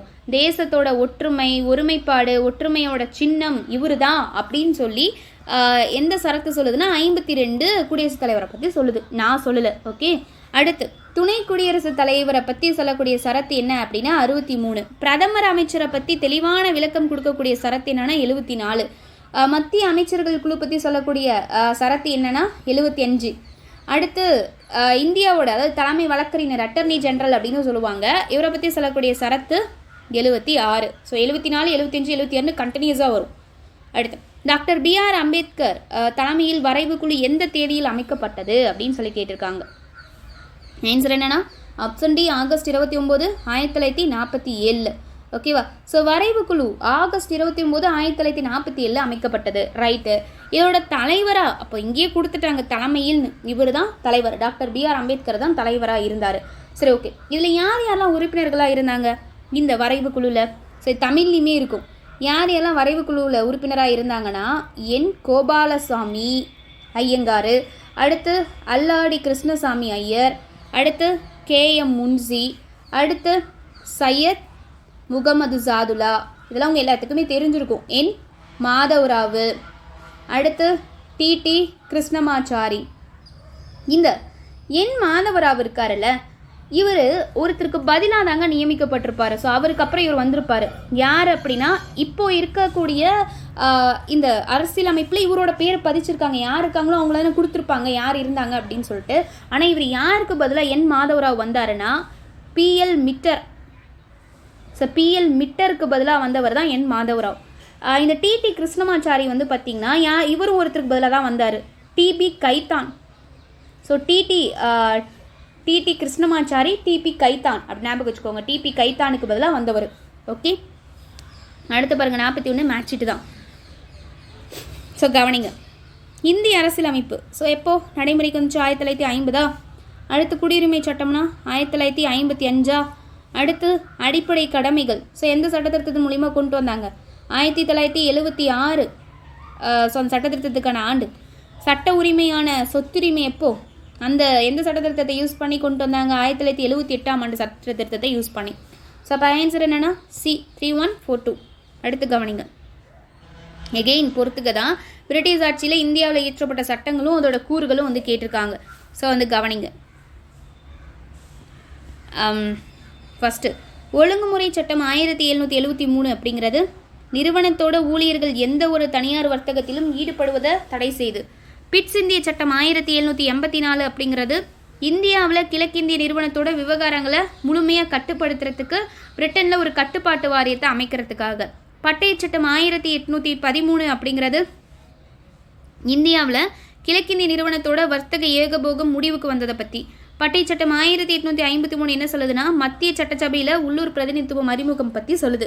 ஸோ அப்போது ஆன்சர் என்ன அப்படின்னா ஆப்ஷன் C 3124.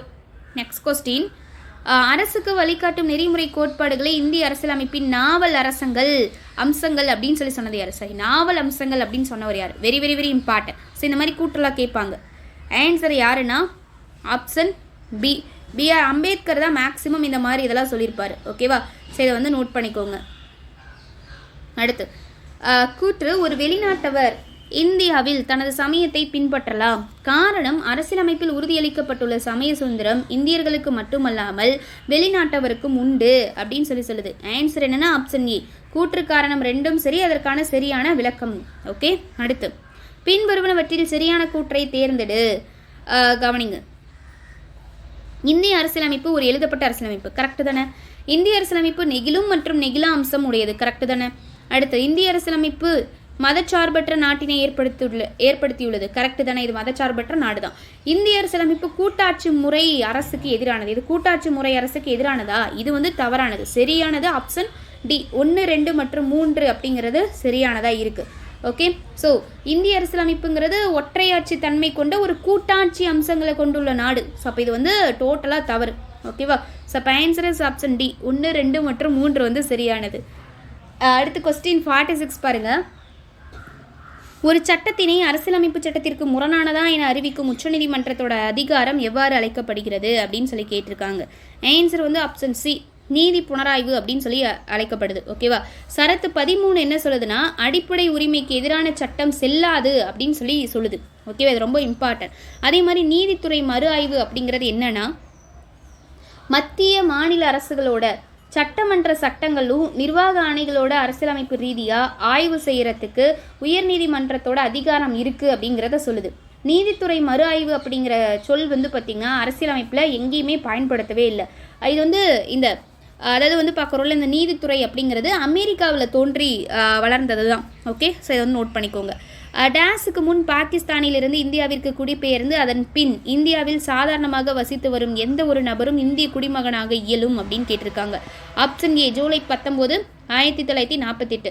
ஜூலை 19, 1948க்கு முன்னாடி பாகிஸ்தானில் இருந்து இந்தியாவுக்கு குடிபெயர்ந்து வந்திருக்கக்கூடிய நபர்கள் அதுக்கப்புறம் இந்தியாவில் வசிக்கக்கூடிய சாதாரண குடிமகனாக இருக்க முடியும் அப்படிங்கிறத சொல்லுது. ஓகேவா? ஸோ இதுக்கப்புறம் முடியும் அப்படிங்கிறத சொல்லக்கூடிய சரத்து என்னன்னா, அதாவது விதி அல்லது சரத்தெல்லாம் ஒன்று தான். என்ன சொல்லுதுன்னா விதி 6 வந்து சொல்லுது. ஓகே, ஸோ இந்த டேட்டை ஞாபகம் வச்சுக்கோங்க. அதே மாதிரி ஜூலை 19, 1948 அல்லது அதற்கு பின்னாடி பாகிஸ்தானில் இருந்து இந்தியாவுக்கு குடிபெயர்ந்த நபர்கள் அந்த நோக்கத்துக்காக நியமிக்கப்பட்ட ஒரு திறமையான அதிகாரிக்கிட்ட குடிமக்களாக முறையாக பதிவு செய்யணும் அப்படிங்கிறதையும் சொல்லுது. ஓகேவா? அடுத்து 48 பாருங்க. சரியான கூற்றை தேர்ந்தெடு அப்படின்னு சொல்லி கேட்டிருக்காங்க. ஃபஸ்ட்டு முழு அரசியலமைப்பும் எழுதப்பட்ட பின்னரே முகவுரை ஏற்றப்பட்டது. கரெக்டு தான். அதே மாதிரி வந்து பார்த்திங்க அப்படின்னா குடியுரிமை தேர்தல்கள் அடிப்படை உரிமைகள் தொடர்பான சில அரசியலமைப்பின் சரத்துகள் நவம்பர் 26, 1949 அன்றே நடைமுறைக்கு வந்தன அப்படின்னு சொல்லியிருக்காங்க. இது இல்லை. அரசியலமைப்பு நிர்ணய சபையானது அரசியலமைப்பை உருவாக்கும் பல்வேறு பணிகளை மேற்கொள்ள பல குழுக்களை நியமித்தது அப்படின்னு சொல்லியிருக்காங்க. இது வந்து சரிதான். ஓகேவா? அதே மாதிரி சரத்து 5 இருந்து 5, 6, 7, 8, 9 சரத்து 60, 324 சரத்து 366, 367, 379 சரத்து 380, 388 இது எல்லாமே குடியுரிமை தேர்தல்கள், தற்காலிக நாடாளுமன்றம், தற்காலிக இடைநிலை விதிகள், அதே மாதிரி குறுகிய தலைப்பு சம்மந்தப்பட்ட அரசியலமைப்போட சில சரத்துக்கள் அப்படின்னு சொல்லிட்டு 391, 392, 93 அப்படின்னு சொல்லி இதை எல்லாத்தையும் இந்தந்த சரத்துலாம் இதுக்கு அப்படின்னு சொல்லி இதை நவம்பர் 26, 1949 நடைமுறைக்கு கொண்டு வந்திருப்பாங்க. ஓகேவா? ஸோ இது ரொம்ப இம்பார்ட்டன்ட். ஸோ இதை வந்து பார்த்துக்கோங்க. ஸோ இப்போ இதெல்லாம் மட்டும்தான் இந்த டைமில் வந்து கொண்டு வந்தாங்க இந்த சரத்துக்கள்லாம். ஓகேவா? ஸோ இப்போ ஆன்சர் வந்து பார்த்திங்கன்னா ஆப்ஷன் பி 1 மற்றும் 3 சரியானது. ஓகே, நெக்ஸ்ட் கொஸ்டின் பார்க்கலாம். முகப்புரையில் இடம்பெற்றுள்ள சுதந்திரம், சமத்துவம், சகோதரத்துவம் போன்ற கருத்துக்கள் எதிலிருந்து பெறப்பட்டவை அப்படின்னு சொல்லி கேட்டிருக்காங்க. எதிலிருந்துங்க பெறப்பட்டது? ஆன்சர் ஆப்ஷன் பி பிரான்ஸ் அரசியலமைப்பில் இருந்து தான். ஓகேவா? சமத்துவம், சகோதரத்துவம், அதே போல் வந்து பார்த்திங்கன்னா குடியரசு, சுதந்திரம் இந்த சொற்கள் எல்லாமே பிரெஞ்சு அரசியலமைப்பு அல்லது பிரான்ஸ் அரசியலமைப்புன்னு சொல்லுவாங்க. ஸோ அதிலிருந்து பெறப்பட்டது தான். அடுத்து மேட்ச் இட் கேட்டிருக்காங்க பாருங்கள், பொறுத்துக. ஸோ கவனிங்க, சரத்து 16 அப்படிங்கிறது பொது வேலை வாய்ப்புகளில் சம வாய்ப்பளித்தலை பற்றி சொல்லுது. 21A ஸோ இது எல்லாத்துக்குமே தெரியும், தொடக்க கல்வி பெறக்கூடிய உரிமை 6லேருந்து 14 வயசு வரைக்கும். அடுத்து வந்து பார்த்திங்க அப்படின்னா சரத்து 24 அப்படின்னா தொழிற்சாலைகளில் குழந்தை தொழிலாளர் முறையை தடுத்தல் பற்றி சொல்லுது. சரத்து 29 என்ன சொல்லுது? சிறுபான்மையினரோட எழுத்து மொழி மற்றும் கலாச்சார பாதுகாப்பை பற்றி சொல்லுது. ஆன்சர் என்னன்னா ஆப்ஷன் சி 4132. பொது சொத்தை பாதுகாத்தல் மற்றும் வன்முறையை விளக்குதல் என்பது ஆன்சர் என்ன? Option C. இது வந்து பார்த்திங்கன்னா ஒரு அடிப்படை கடமை. அடிப்படை கடமைகள் பற்றி சொல்லக்கூடிய பகுதி 4A, அதுக்கான சரத்து 51A அப்படின்னு சொல்லி பார்த்தோமா. மறந்துடக்கூடாது. பொது சொத்துக்களை பாதுகாத்தல் மற்றும் வன்முறையை தவிர்த்தலை பற்றி சொல்லுது. ஓகே, ஸோ இது எந்த கமிட்டி பரிந்துரைத்ததுனால வந்துச்சுன்னு பார்த்தோம். சர்தார் ஸ்வரன் சிங் கமிட்டி பரிந்துரைத்ததுனால கொண்டு வரப்பட்டது தான் அடிப்படை கடமைகள். அடுத்து, பின்வரும் எந்த நீதி பேராணை தனிச்சையான தடுப்பு காவலுக்கு எதிரான தனிநபர் சுதந்திரத்தின் அரண் என அறியப்படுகிறது? Very very important question. Answer என்னன்னா ஆப்ஷன் ஏ, ஆட்கொணர்வு நீதி பேராணையை தான் சொல்றாங்க. ஓகேவா? அதாவது இந்த ஆட்கொணர்வு நீதி பேராணை இருக்குல்ல, ஸோ ஹேபியஸ் கார்பஸ் அப்படின்னு சொல்லி இங்கிலீஷில் சொல்லுவாங்க. இது எந்த மொழி சொல் அப்படின்னா இது ஒரு லத்தீன் மொழி சொல்லுங்க. ஓகே, ஸோ இதுவே ரொம்ப இம்பார்ட்டன்ட். இதோட பொருள் என்னன்னா உடலை கொண்டிருப்பது அப்படிங்கிறதான் இதுக்கான பொருள். ஓகே, அதே மாதிரி மற்றொரு நபரை நல்லா கவனிங்க, மற்றொரு நபரை பார்த்தீங்க அப்படின்னா தடுத்து வைத்திருக்க நபரோட உடலை நீதிமன்றத்தில் ஆஜர்படுத்துறதுக்கு நீதிமன்றம் பிறப்பிக்கிற உத்தரவு தான் இந்த ஆட்கொணர்வு நீதி பேராணை. இப்போது ஃபார் எக்ஸாம்பிள் எப்படி சொல்லலாம்னா, நிறைய மூவிஸ்லாம் பார்த்துருப்போம். ஹீரோவை அப்படியே கூட்டிகிட்டு போய் வில்லன்கள் அவங்க அரசியல் செல்வாக்கு இது பண்ணவங்களா இருந்தால் அவங்களோட இதுலேயே போலீஸ்லாம் அவங்க கண்ட்ரோலில் வச்சுருப்பாங்களே, அவங்கள கூட்டிகிட்டு போய் தனியாக வச்சு லத்தி அடி கொடுக்கறது, இந்த மாதிரி நிறைய கொடூரமாலாம் தண்டனை கொடுப்பாங்க. அப்போது ஹீரோயின் போய் நீதிமன்றத்தை அணுகும்போது ஸோ அப்போது என்ன சொல்லிடுவாங்க, நீங்கள் அவரை கொண்டு நிறுத்தியே ஆகணும், இந்த டேட்டில் இந்த டைமில் நாளைக்கு கொண்டு வாங்கன்னு சொன்னால் அப்போது ஒரு வழியே கிடையாது, கொண்டு நிறுத்தியே ஆகணும். அதுதான் ஆட்கொணர்வு நீதி பேராணை அப்படியே சொல்லணும்னா. அதே மாதிரி நீதிமன்றம் அப்படிங்கிறது தடுப்பு காவலோட காரணமாகவும் சட்டப்பூர்வமான தன்மையை ஆராயிறதாகவும் இருக்கும். ஓகேவா? ஸோ தடுப்பு காவலுக்கான காரணம் என்ன, அதே மாதிரி சட்டப்பூர்வமான தன்மையாக இருக்கா அப்படிங்கிறத ஆராயும். தடுப்பு காவல் அப்படிங்கிறது சட்டவிரோதமாக இருக்குது அப்படின்னு சொல்லி கண்டறியப்பட்டுச்சுன்னா அதை தடுத்து வைக்கப்பட்டிருக்க நபரை விடுவிக்கும் அப்படின்னு சொல்கிறாங்க.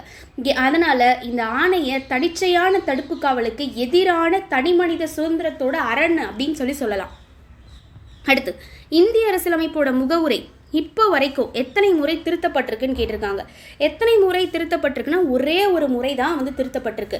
1976 42வது அரசியலமைப்பு திருத்த சட்டத்து மூலிமா இதை ஒரே ஒரு டைம் திருத்தினாங்க. அதாவது சமதர்மம், மதச்சார்பற்ற, ஒருமைப்பாடு அப்படிங்கிற 3 புதிய சொற்கள் இந்த திருத்தப்பட்டப்போ இதில் கொண்டு இணைச்சாங்க.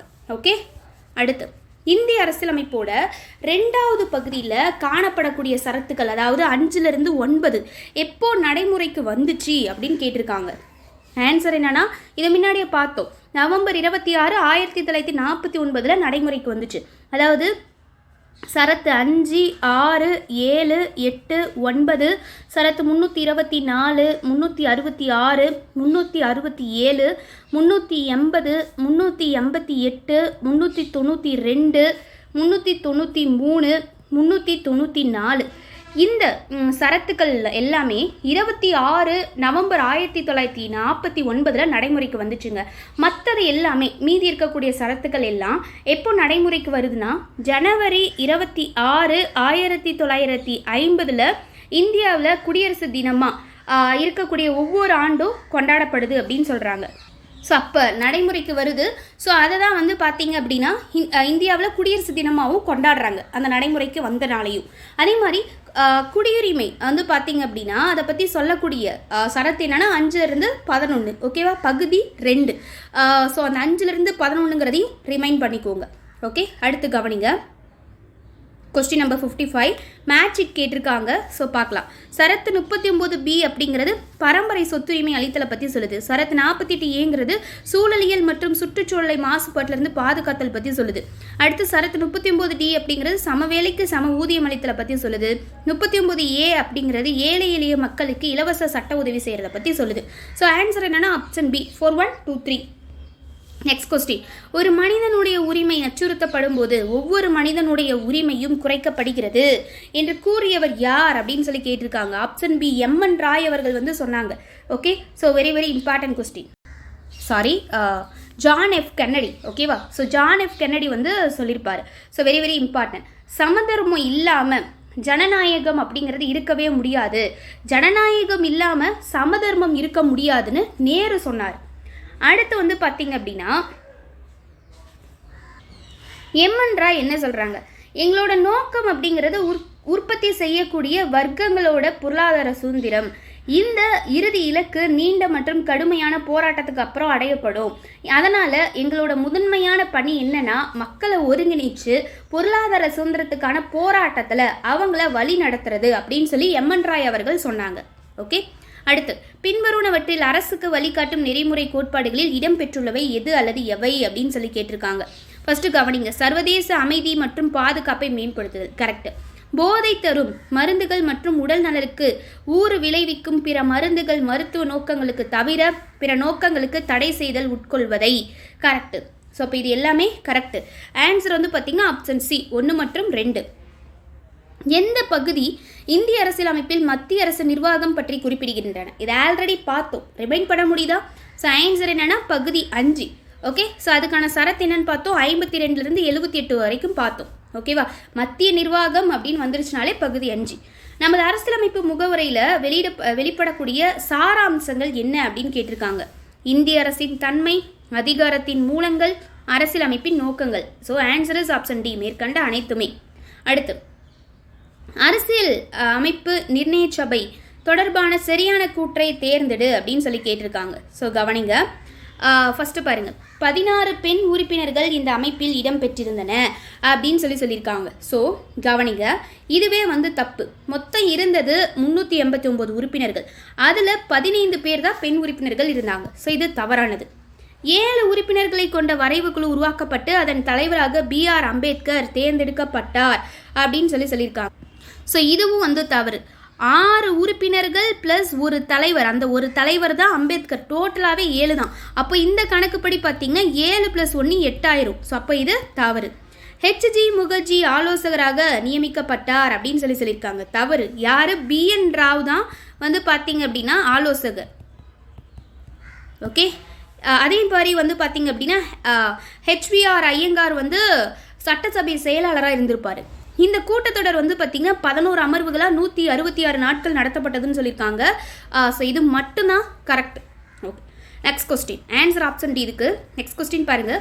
எந்த அரசியலமைப்பு சட்ட திருத்தம் கல்வியை அடிப்படை உரிமையாக்கியது? Very very important question. Answer வந்து பார்த்தீங்கன்னா ஆப்ஷன் பி, 86வது திருத்த சட்டம். ஸோ அப்போ 86வது அமெண்ட்மெண்ட்னா ஆண்டு ஞாபகம் வச்சுக்கணும், 2002. ஓகேவா? ஸோ இதில் தான். ஸோ கவனிங்க, இந்த சட்ட திருத்தம் மூலிமா என்ன பண்ணாங்கன்னா சரத்து 21A வந்து உள்ளே சேர்த்தாங்க. ஓகே, ஸோ அதில் தான் வந்து பார்த்தீங்க அப்படின்னா கல்வி வந்து அடிப்படை உரிமையாச்சு. ஸோ அந்த சரத்து 21A என்ன சொல்லுதுன்னா 6லேருந்து 14 வயசு வரைக்கும் இருக்கக்கூடிய அனைத்து குழந்தைகளுக்குமே இலவசமான கட்டாயமான கல்வி கொடுத்தே ஆகணும் அப்படிங்கிறத சொல்லுது.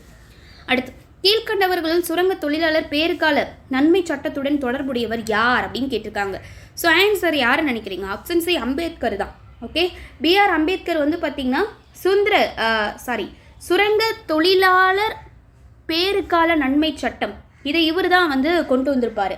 அதே மாதிரி தொழிற்சாலைகள் சட்டம் அப்படிங்கிறதையும் கொண்டு வந்திருப்பார். ஸோ இது ரொம்ப இம்பார்ட்டன்ட். இது ஒரு பாக்ஸ் கண்டென்ட்டில் கொடுத்துருப்பாங்க. தொழிற்சாலைகள் சட்டம் இது 1948. அதே மாதிரி அண்ட் தென் குறைந்தபட்ச ஊதிய சட்டம் அப்படிங்கிறதையும் கொண்டு வந்தார். குறைந்தபட்ச ஊதியம் சட்டம் இதுக்கான ஆண்டு 1948 தான். ரைட். ஓகே, ஸோ நோட் பண்ணிக்கோங்க. அடுத்து, பின்வரும் எந்த அடிப்படை உரிமைகள் தேசிய அவசர நிலையின் போது தாமாகவே நிறுத்தப்படாது அப்படின்னு கேட்டிருக்காங்க. அப்போது நிறுத்தப்படாதது எது அப்படின்னா சரத்து 20ம் சரத்து 21. ஆன்சர் ஆப்ஷன் பி மற்றும் சி. ஓகேவா? அதாவது வந்து பார்த்தீங்கன்னா ஸோ இது வந்து பார்த்தீங்கன்னா ரொம்ப ரொம்ப இம்பார்ட்டன்ட். இது தாமாகவே நிறுத்தப்படாது அப்படிங்கிறது ரொம்ப ரொம்ப இம்பார்ட்டன்ட். அடிக்கடி இந்த கொஸ்டினை எக்ஸாமில் கேட்டிருக்காங்க. அண்ட் தென் அடிப்படை உரிமைகளிலிருந்து சொத்துரிமை நீக்கப்பட்டு சட்ட உரிமையாக மாற்றிய அரசியலமைப்பு திருத்த சட்டம் எது அப்படின்னு சொல்லி கேட்டிருக்காங்க. முதல்ல பார்த்தோம் சொத்துரிமையை பற்றி. ஆன்சர் என்ன? ஆப்ஷன் ஏ, 44வது அரசியலமைப்பு சட்ட திருத்தம் 1978 மொரார்ஜி தேசாய் அரசாங்கம் அப்போ தான் நடந்துச்சு.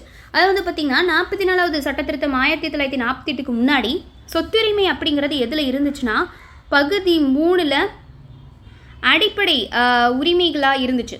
ஓகேவா? பகுதி 3ல் அடிப்படை உரிமையாக சரத்து 31 வந்து பார்த்திங்கன்னா இருந்திருக்கும். இப்போது அது வந்து பார்த்திங்கன்னா சரத்து 31 இருந்து சரத்து 300A மாற்றி பகுதி 3லிருந்து பகுதி 12க்கு மாற்றி இதை அடிப்படை உரிமையாக இருந்து சட்ட உரிமையாக மாற்றிட்டாங்க. Okay, so very important. அடுத்து, இந்திய அரசியலமைப்பின் முகவுரையான குறிக்கோள் தீர்மானத்தை அரசியல் நிர்ணய சபையில் அறிமுகப்படுத்தியவர் யார் அப்படின்னு கேட்டிருக்காங்க. ஆன்சர் யாருன்னா ஜவஹர்லால் நேரு. Very important. அடுத்து வந்து பார்த்தீங்க அப்படின்னா அரசு நெறிமுறை கோட்பாடுகள் என்பது டேஸ் அப்படின்னு கேட்டிருக்காங்க. ஸோ அரசு நெறிமுறை கோட்பாடு அப்படின்னா சட்டப்பூர்வமாக செயல்படுத்த முடியாத மற்றும் நியாயப்படுத்த முடியாது. ஸோ அதுதான். ஸோ இந்த நியாயப்படுத்த முடியாது முதைய பார்த்தோம். So answer is option D. Okay. இராணுவ மற்றும் கல்விச்சார் பட்டங்களை தவிர மற்ற பட்டங்களை நீக்குதல் என்ற அடிப்படை உரிமையை எந்த தலைப்பின் கீழ் வகைப்படுத்தக்கூடியது அப்படின்னு கேட்டிருக்காங்க. ஆன்சர் என்னன்னா ஆப்ஷன் டி, சமத்துவ உரிமையில் வரும். ஓகேவா? ஸோ ரொம்ப முக்கியம், கவனிங்க. ஸோ இந்த சமத்துவ உரிமையை பற்றி வரக்கூடிய சரத்து என்ன அப்படின்னா, இதில் வரக்கூடிய சரத்து 14 18 வரைக்கும். ஓகே. ஸோ இந்த சரத்து 14 என்ன சொல்லும்? சட்டத்துக்கு முன்னாடி அனைவரும் சமம் அப்படிங்கிறத சொல்லுது. சரத்து 15 என்ன சொல்லுது?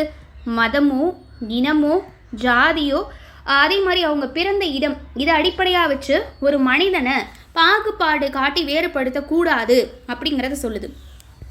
அடுத்து சரத்து 16 என்ன சொல்லுது அப்படின்னா, பொது வேலை வாய்ப்புகளில் சம வாய்ப்பளிக்கணும் அப்படிங்கிறத சொல்லுது. சரத்து 17 என்ன சொல்லுதுன்னா, இது அடிக்கடி கேட்டிருக்காங்க, தீண்டாமை ஒழிப்பு பற்றி சொல்லுது. ஓகே.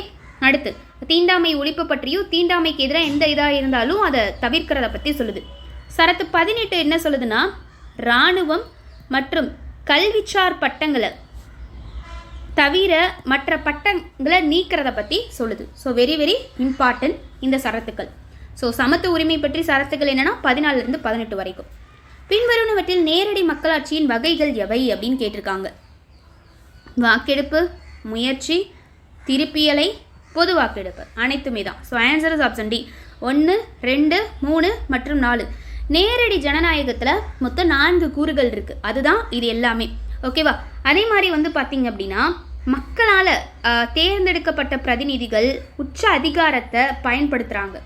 அதனால் அரசாங்கத்தை நடத்துகிறாங்க. அதே மாதிரி சட்டங்களை உருவாக்குறாங்க. ஓகே. இந்த மக்களாட்சியை பொறுத்த வரைக்கும். அடுத்து இந்திய அரசியலமைப்பில் பின்வருவனவற்றில் இந்திய அரசியலமைப்பில் மக்களாட்சியை வெளிப்படுத்தும் அம்சங்கள் எவை அப்படின்னு கேட்டிருக்காங்க. ஸோ கவனிங்க. வயது வந்தோர் வாக்குரிமை, கால இடைவெளியில் தேர்தல்கள், சட்டத்தின் ஆட்சி, சில அடிப்படைகளில் பாகுபாடு இல்லாது அனைத்துமே தான். Option D answer. நெக்ஸ்ட் பொறுத்துக்க கேட்டிருக்காங்க பாருங்க. பெருபாரி யூனியன் வழக்கு வெரி வெரி இம்பார்ட்டன்ட். 1960. அடுத்து கவனிங்க. கேசவனந்த பாரதி வழக்கு 1973 வெரி வெரி இம்பார்ட்டன்ட். இது அடிக்கடி கேட்டிருக்காங்க. எல்ஐசி இந்தியா வழக்கு இது வந்து பார்த்திங்கன்னா எல்ஐசி இந்தியா வழக்கு அப்படிங்கிறது 1955. மினர்வா மில்ஸ் வழக்கு இது வந்து பார்த்திங்கன்னா 1980.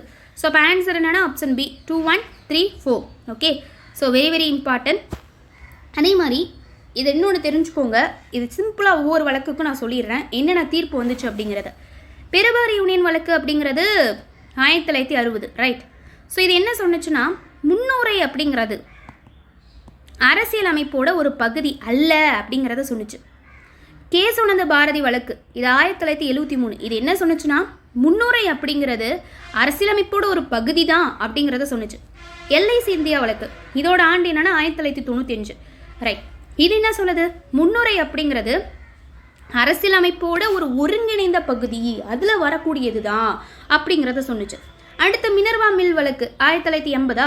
ஸோ இது வந்து பார்த்திங்கன்னா அரசியலமைப்பை திருத்தக்கூடிய பாராளுமன்றத்தோட அதிகாரம் அரசியலமைப்பு மூலிமா வரையறுக்கப்பட்டிருக்கு அப்படின்னு சொல்லி நீதிமன்றம் வந்து தீர்ப்பளிச்சது இந்த மினர்வா மில்ஸ் வழக்கில். ஓகே. ஸோ இதை நோட் பண்ணிக்கோங்க.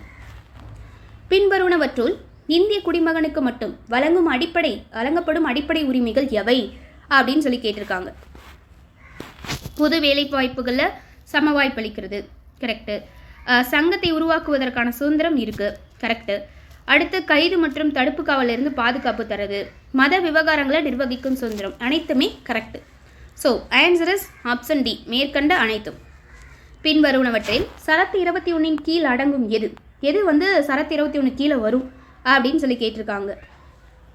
சட்ட உதவிக்கான உரிமை, கைவிலங்கிற்கு எதிரான உரிமை, வெளிநாட்டு பயணம் செய்வதற்கான உரிமை, தங்குமிடம் உரிமை எல்லாமே. So answer is option D மேற்கண்ட அனைத்தும். ஓகே. ஸோ அது மட்டும் இல்லாமல் இன்னும் வேறு என்னென்னலாம் கொடுக்குது அப்படின்னா, மனிதன் வந்து கண்ணியத்தோடு வாழக்கூடிய உரிமையும் இந்த சரத்து 21 வரும். ஸோ கண்ணியம் அப்படின்னு ஞாபகம் வச்சுக்கோங்க. இந்த ஒரு வார்த்தை முக்கியம். அதே மாதிரி மாசு இல்லாத நீர் உட்பட ஒழுக்கமான சூழலுக்கான உரிமையும் இதில் இருக்குது. ஸோ அடுத்து மாசு இல்லாத நீர் அப்படிங்கிறத ஞாபகம் வச்சுக்கோங்க.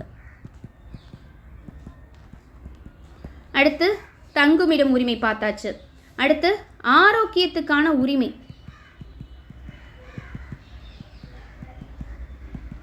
அதுவும் இந்த சரத்து 21 சொல்லப்பட்டிருக்கு. அடுத்து வந்து பார்த்தீங்க அப்படின்னா காவலில் இருந்து துன்புறுத்தலுக்கு எதிரான உரிமை. காவல் அப்படின்னு ஞாபகம் வச்சுக்கோங்க. காவலில் இருந்து துன்புறுத்துறாங்க இல்லையா, ஸோ அதுக்கு எதிரான உரிமை. அதே மாதிரி அவசர மருத்துவ உதவிக்கான உரிமை. ஸோ இதையும் ஞாபகம் வச்சுக்கோங்க. ஓகே, இது எல்லாமே சரத்து 21 வரக்கூடியதான். இந்த 4 ப்ளஸ் இங்கே ஒரு 5, இது எல்லாமே சரத்து 21 வரும். இராணுவ சட்டம் என்ற கருத்து எந்த நாட்டின் பொதுவான சட்டத்திலிருந்து பெறப்பட்டுள்ளது? ஆன்சர் வந்து பார்த்தீங்கன்னா ஆப்ஷன் ஏ, பிரிட்டன். ஓகே, இந்தியாவில் இராணுவ சட்டத்தோட கருத்து அப்படிங்கிறது பிரிட்டன் அரசியலமைப்பிலிருந்து தான் பெற்றாங்க. இராணுவ சட்டங்கள் வந்து பார்த்திங்கன்னா நடைமுறையில் இருக்கக்கூடிய பகுதிகளுக்கு, ஸோ எந்தெந்த பகுதியெலாம் நடைமுறையில் இருக்கோ அங்கே அடிப்படை உரிமைகளை பெறுறதுல கட்டுப்பாடுகள் இருக்குது அப்படின்னு விதி 34 சொல்லுது. ஓகே, 34. இந்தியாவிற்கு ஒரு அரசியலமைப்பை உருவாக்குவதற்கு அரசியல் நிர்ணய சபையை இந்தியர்கள் பெற்றிருக்க வேண்டும் என்ற கருத்தை முதல்ல கூறியவர் யாருன்னு கேட்குறாங்க. யாருன்னா ஆப்ஷன் பி, எம்என் ராய் சொன்னார். அடுத்து 75 மேட்ச் ஷீட் வந்து பாருங்கள். ஸோ நல்லா கவனிங்க. ஸோ 36வது திருத்தம் சிக்கிம், 36வது திருத்தம் மூலிமா. அடுத்து 13வது திருத்தம், இது நாகாலாந்து. 27வது திருத்தம் மூலிமா மணிப்பூர் மற்றும் திரிபுரா கொண்டு வந்தாங்க.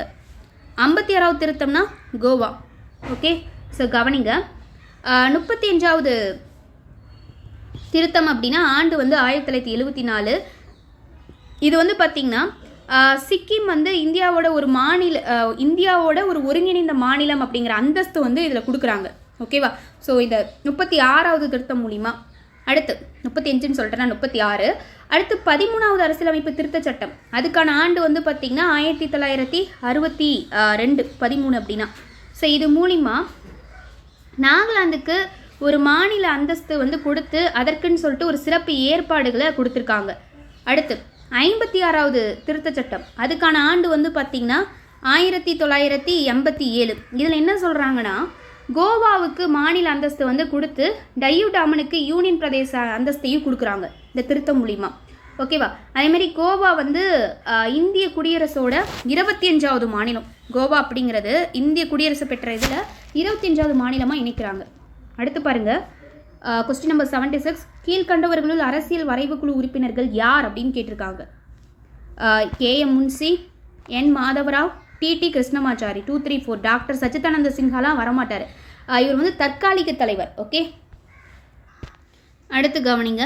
அஸ்ஸாம், மேகாலயா, திரிபுரா, மிசோராம், அருணாச்சல பிரதேசம், இமாச்சல பிரதேசம், இந்த மாநிலங்களை தவிர மற்ற மாநிலங்களுக்கு உள்ள பட்டியல் பகுதிகள் மற்றும் பழங்குடியினர் நிர்வாகம் பற்றி விவரிக்கக்கூடிய அட்டவணை எதுன்னு கேட்குறாங்க. ஆப்ஷன் ஏ, 58வது அட்டவணை. ஓகேவா? ஸோ அட்டவணைப்படுத்தப்பட்ட பகுதிகளும் பழங்குடியினரோட நிர்வாகம் பற்றிய கட்டுப்பாடு தொடர்பான ஏற்பாடுலாம் இதில் தான் சொல்லப்பட்டிருக்கு. ஓகே, அடுத்து மேட்சிக் கேட்டிருக்காங்க. பொறுத்துக. சோவியத் அரசமைப்பு அடிப்படை கடமைகள் அங்கேருந்து எடுத்தாங்க.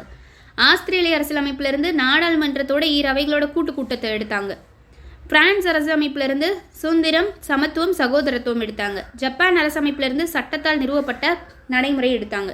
ஸோ ஆன்சர் என்னன்னா ஆப்ஷன் டி, 4132. அரசியலமைப்பு நிர்ணய சபையில் மாகாண அரசியலமைப்பு குழுவின் தலைவராக இருந்தவர் யார் அப்படின்னு கேட்டிருக்காங்க. ஸோ ஆன்சர் என்ன அப்படின்னா option D, Sardar Vallabhbhai Patel. So கவனிங்க,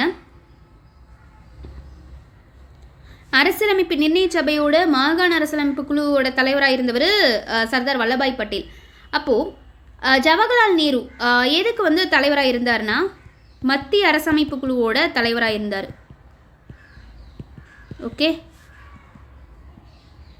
டாக்டர் ராஜேந்திர பிரசாத் வழிநடத்தல் குழுவோட தலைவராக இருந்திருப்பார்.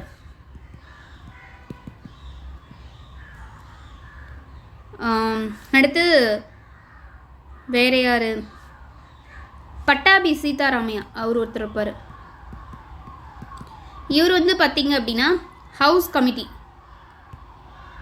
இதோட தலைவராக இருந்திருப்பார். Okay, next. இந்திய அரசியலமைப்போட 9வது அட்டவணையில் சேர்க்கப்பட்டிருக்க சட்டங்கள் மற்றும் ஒழுங்குமுறைகளை பாதுகாக்கக்கூடிய சரத்து எதுன்னு கேட்டிருக்காங்க. சரத்து 31B. அடுத்து தவறான இணையை தேர்ந்தெடு அப்படின்னு சொல்லியிருக்காங்க.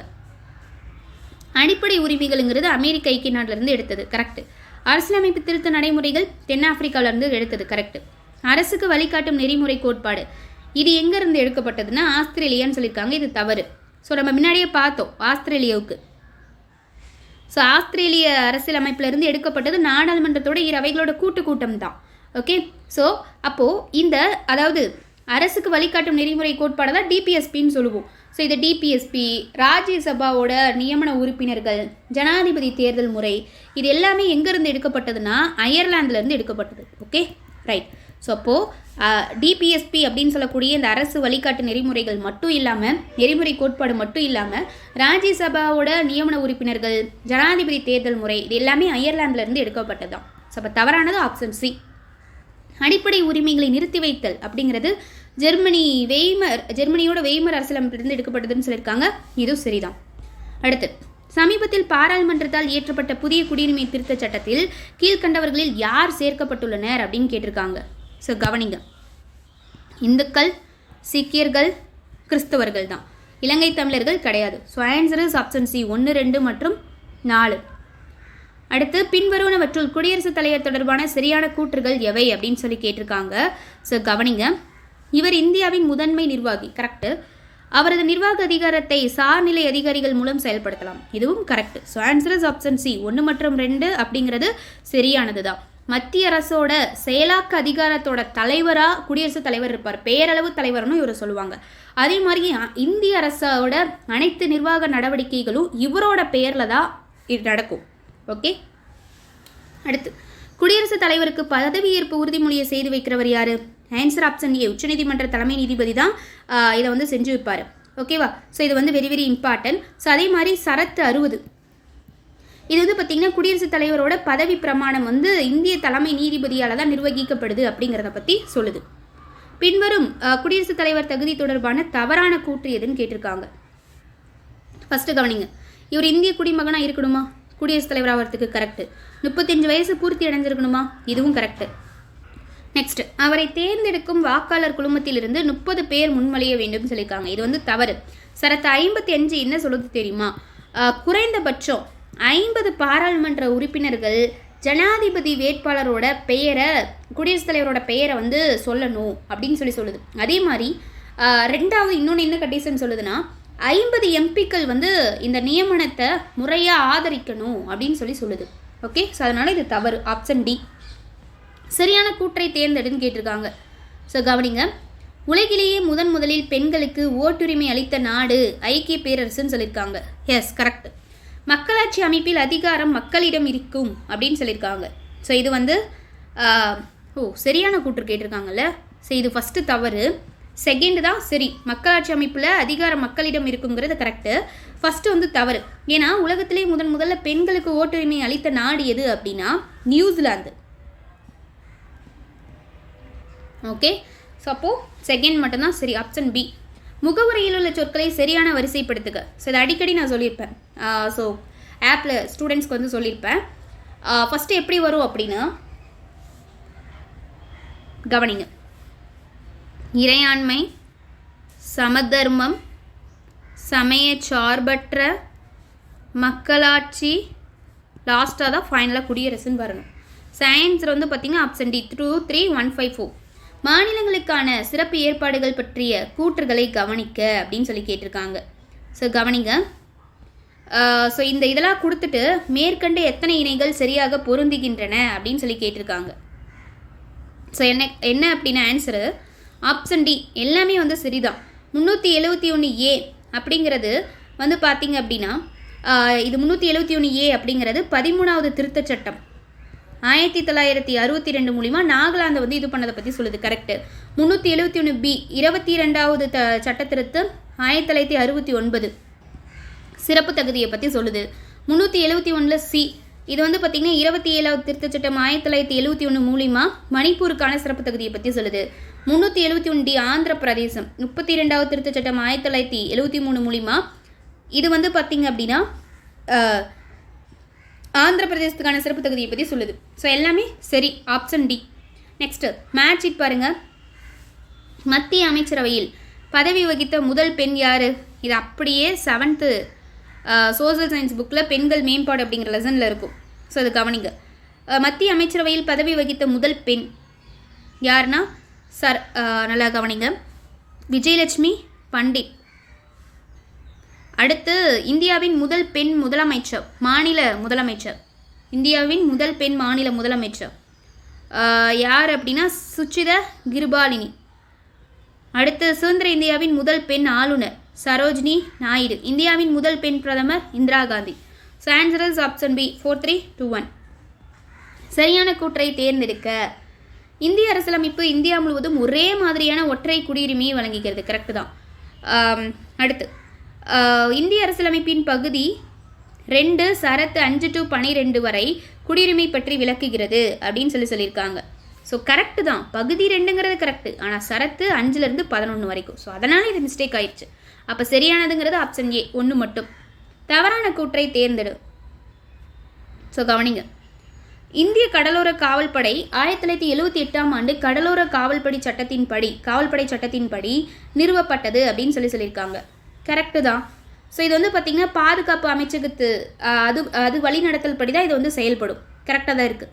இந்திய கடலோர காவல்படை பாதுகாப்பு அமைச்சகத்தின் செயல்படுதுன்னு சொல்லிட்டாங்க. கரெக்டாக தான் இருக்குது. அதே மாதிரி இந்திய கடலோர காவல்படைனா ஐசிஜி அப்படின்னு சொல்லுவாங்க. இது வந்து பார்த்திங்கன்னா தன்னோட 48வது எழுச்சி தினத்தை பிப்ரவரி 1, 2024 புது டெல்லியில் வந்து கொண்டாடி இருக்கு. டெல்லியில். ஓகே, இது எக்ஸ்ட்ரா இன்ஃபர்மேஷன் தெரிஞ்சுக்கோங்க. ஸோ அப்போ தவறானதுங்கிறது எதுவுமே இல்லை, ஆப்ஷன் டி. இவற்றில் எதுவும் இல்லை. அடுத்து தவறான இணையை தேர்ந்தெடு அப்படின்னு சொல்லியிருக்காங்க. சமத்துவ உரிமை பற்றி சொல்லக்கூடிய சரத்து 14 to 18 முதல்ல பார்த்துட்டோம். குடியுரிமைக்கான சரத்து 5 to 11 தெரியும். சுதந்திர உரிமையை பற்றி சொல்கிறது 19 to 22, இதுவும் கரெக்டு. சமய சார்பு உரிமை சரத்து 25 to 28ங்கிறது தப்பு. 25 ஸ்டார்டிங் கரெக்டு தான், ஆனால் 28 வரைக்கும் தான். ஸோ 25 to 28ங்கிறது தான் சமய சார்பு உரிமை. அடுத்து இப்போ கரெக்டான தவறானதுன்னு கேட்டிருக்காங்க. ஸோ ஆன்சர் என்னென்னா ஆப்ஷன் டி. அடுத்து நமது எதிர்காலம் பெண்களை உதாசீனப்படுத்துவோர் கையில் இல்லை, அது நமது மகன்களைப் போல் பள்ளிக்கு கல்வி கற்க செல்லும் நமது மகள்களின் கனவுகளில் உள்ளது என கூறியவர் யார்? பாக்ஸில் கொடுத்துருப்பாங்க. அருமையான கொஸ்டின். ஸோ பராக் ஒபாமா வந்து சொல்லியிருப்பாரு. அணிசேரா இயக்கத்தின் நிறுவன தலைவர்கள் யார் அப்படின்னு சொல்லி கேட்டிருக்காங்க. ஸோ ஃபஸ்ட்டு கவனிங்க, இந்தியாவின் ஜவஹர்லால் நேரு கரெக்டு. அடுத்து யூகோஸ்லேவியாவோட டிட்டோ, எகிப்தோட நாசர், இந்தோனேசியாவோட சுகர் நோ எல்லாருமே. ஸோ ஆன்சர் ஆப்ஷன் டி, மேற்கண்ட அனைத்தும். இவங்க எல்லாருமே வருவாங்க. அடுத்து கீழ்கண்டவற்றுள் சமயச்சார்பற்ற நாட்டின் சிறப்பம்சங்கள் அல்லாதது எது அப்படின்னு சொல்லி கேட்டிருக்காங்க. சுதந்திர கோட்பாடு, சமத்துவ கோட்பாடு, நடுநிலைமை கோட்பாடு. ஸோ இது எல்லாமே வரும். ஆன்சர் ஆப்ஷன் டி, இவற்றில் எதுவும் இல்லை அப்படிங்கிறது தான். அடுத்து கீழ்கண்டவற்றுள் சார்க் உறுப்பு நாடுகள் எவை?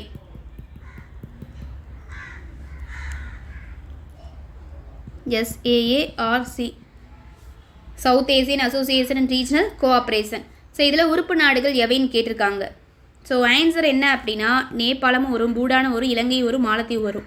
So answer is option D, மேற்கண்ட அனைத்தும். ஓகேவா? ஸோ என்னென்னலாம் இருக்குது? ஆப்கானிஸ்தான் இருக்குது, பெங்களாதேஷ் இருக்குது, அடுத்து பூடான் சொல்லியாச்சு, அடுத்து இந்தியாவும் இருக்குது, அடுத்து மாலத்தீவுகள் சொல்லியாச்சு, மால்தீவ்ஸ் இருக்குது, அடுத்து வந்து நேபாளம் இருக்குது, பாகிஸ்தான் இருக்குது, இலங்கை இருக்குது. இது எல்லாமே அதில் இருக்குது.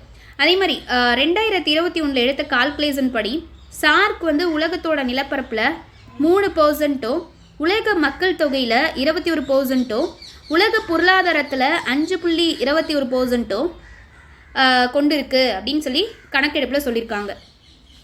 அடுத்து செம்மொழிகள் தொடர்பான தவறான இணையை தேர்ந்தெடு. 6th இருக்கும் பாலிட்டியில். ஃபஸ்ட்டு வந்து பாருங்கள், தமிழ் 2004 கரெக்டாக, சமஸ்கிருதம் 2005 கரெக்டு, தெலுங்கு 2008 கரெக்டு, ஒடியா 2013 சொல்லியிருக்காங்க. ஆக்சுவலாக வந்து பார்த்திங்கன்னா மலையாளம் தான் 2013.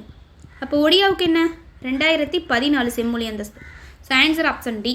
அடுத்து பின்வருவனவற்றுள் முகவுரை பற்றிய சரியான கூற்றுகள் எவைன்னு கேட்டிருக்காங்க. கவனிங்க, முகவுரை அப்படிங்கிற சொல்லு அரசியலமைப்புக்கு அறிமுகம் அல்லது முன்னுரை என்பதை குறிக்கிறது. கரெக்டு தான். இது அரசியலமைப்போட அடிப்படை கொள்கைகள், நோக்கங்கள் மற்றும் லட்சியங்களை உள்ளடக்கியது. கரெக்ட். இது அரசியலமைப்போட திறவுகோள்னு சொல்கிறாங்க. இதுவும் கரெக்ட். ஸோ அப்போது ஆன்சர் இஸ் ஆப்ஷன் சி 1, 2 மற்றும் 3 அப்படிங்கிறது சரி. ஓகேவா? ஸோ இது ரொம்ப ரொம்ப ரொம்ப இம்பார்ட்டன்ட். நல்லா வந்து நோட் பண்ணிக்கோங்க. அதே மாதிரி நான் சொல்கிற கூற்றுகளையும் நோட் பண்ணிக்கோங்க. இந்த முகவுரையிலிருந்து யார் யார் முகவுரையை பற்றி என்னென்ன சொல்லியிருக்காங்கன்னு அடிக்கடி கேட்பாங்க. அதை தெளிவாக நோட் பண்ணிக்கோங்க. ஃபஸ்ட்டு சார் அல்லாடி கிருஷ்ணசாமி இவர் என்ன சொல்லியிருக்காருன்னா, எங்கள் அரசியல் அமைப்போட முன்னுரையில் நாம் இவ்வளவு காலமாக நினைத்ததை அல்லது கனவு கண்டதை வெளிப்படுத்துகிறது முகவுரை அப்படின்னு சொல்லியிருப்பார். KM முன்சி என்ன சொன்னார்னா, முகவுரையை நமது இறையாண்மை உள்ள ஜனநாயக குடியரசோட ஜாதகமே இதுதான். ஸோ இந்த இதை ஞாபகம் வச்சுக்கோங்க. குடியரசின் ஜாதகம் அப்படின்னு முகவுரையை சொன்னது யாருன்னா KM முன்சி. அடுத்து பண்டிட் தாகூர் தாஸ் என்ன சொன்னார்னா, முகவுரையை இது ஒரு நகை தொகுப்பு, அரசியலமைப்போட திறவுகோள். இதை அதாவது அவர் தான் சொல்லியிருப்பார். திறவுகோள் இது வந்து ஒரு விலை மதிப்பற்ற பகுதி. ஸோ இதுக்கு எவ்வளோனே ஈடு கட்ட முடியாது அப்படின்னு சொன்னார். அடுத்து சார் எர்னஸ்ட் பார்க்கர் இவர் என்ன சொன்னார்னா, இது ஒரு முக்கிய குறிப்பு அப்படின்னு சொன்னார். ஸோ இதெல்லாம் நோட் பண்ணிக்கோங்க. ஸோ எக்ஸ்ட்ராவும் நிறைய தெரிஞ்சுக்கோங்க. பின்வருவனவற்றுள் குடியரசுத் தலைவரின் நீக்கம் தொடர்பான சரியான கூற்றுகள் எது அப்படின்னு கேட்டிருக்காங்க. அவரது பதவி நீக்க நடைமுறை பற்றி சரத்து 62 கூறுகிறதுன்னு சொல்லியிருக்காங்க. ஸோ இது வந்து தவறு. ஸோ சரத்து 62 கிடையாது, 61. அரசியலமைப்பை மீறிய குற்றச்சாட்டு வந்து அவர் செஞ்சிருக்கார் அப்படின்னா ஸோ ஜனாதிபதியை பதவியிலிருந்து நீக்க முடியும்னு இந்த சரத்து 61 சொல்லுது. ஓகே. அடுத்து அந்த தீர்மானத்துக்கு அவையின் மொத்த உறுப்பினர்களில் 1/5 ஆதரவு தெரிவிக்க வேண்டும்னு சொல்லியிருக்காங்க. தவறு. பதவி நீக்க குற்றச்சாட்டை வந்து நாடாளுமன்றத்தோட மக்களவையிலையும் மாநிலங்களவையிலையும் தொடங்கலாம். ஓகேவா? அதில் வந்து கொண்டு வரலாம். பிள்ளை ஒரு மேலே இருக்குது அப்படின்னு சொல்லலாம். அதில் அவையோட உறுப்பினர்களில் 4/1 உறுப்பினர்கள் வந்து கையொப்பமிடணும், சைன் பண்ணணும். அதே மாதிரி மசோதா அவையோட மொத்த உறுப்பினர்களில் 3/2 பங்கு உறுப்பினர்களால் பெரும்பான்மையால் இது நிறைவேற்றப்பட்டிருக்கணும். இவங்க சைன் போடணும், இவங்களால நிறைவேற்றப்பட்டிருக்கணும். அப்பனா தான் அதை வந்து முடியும். சப்போ இது ரெண்டுமே தவறு.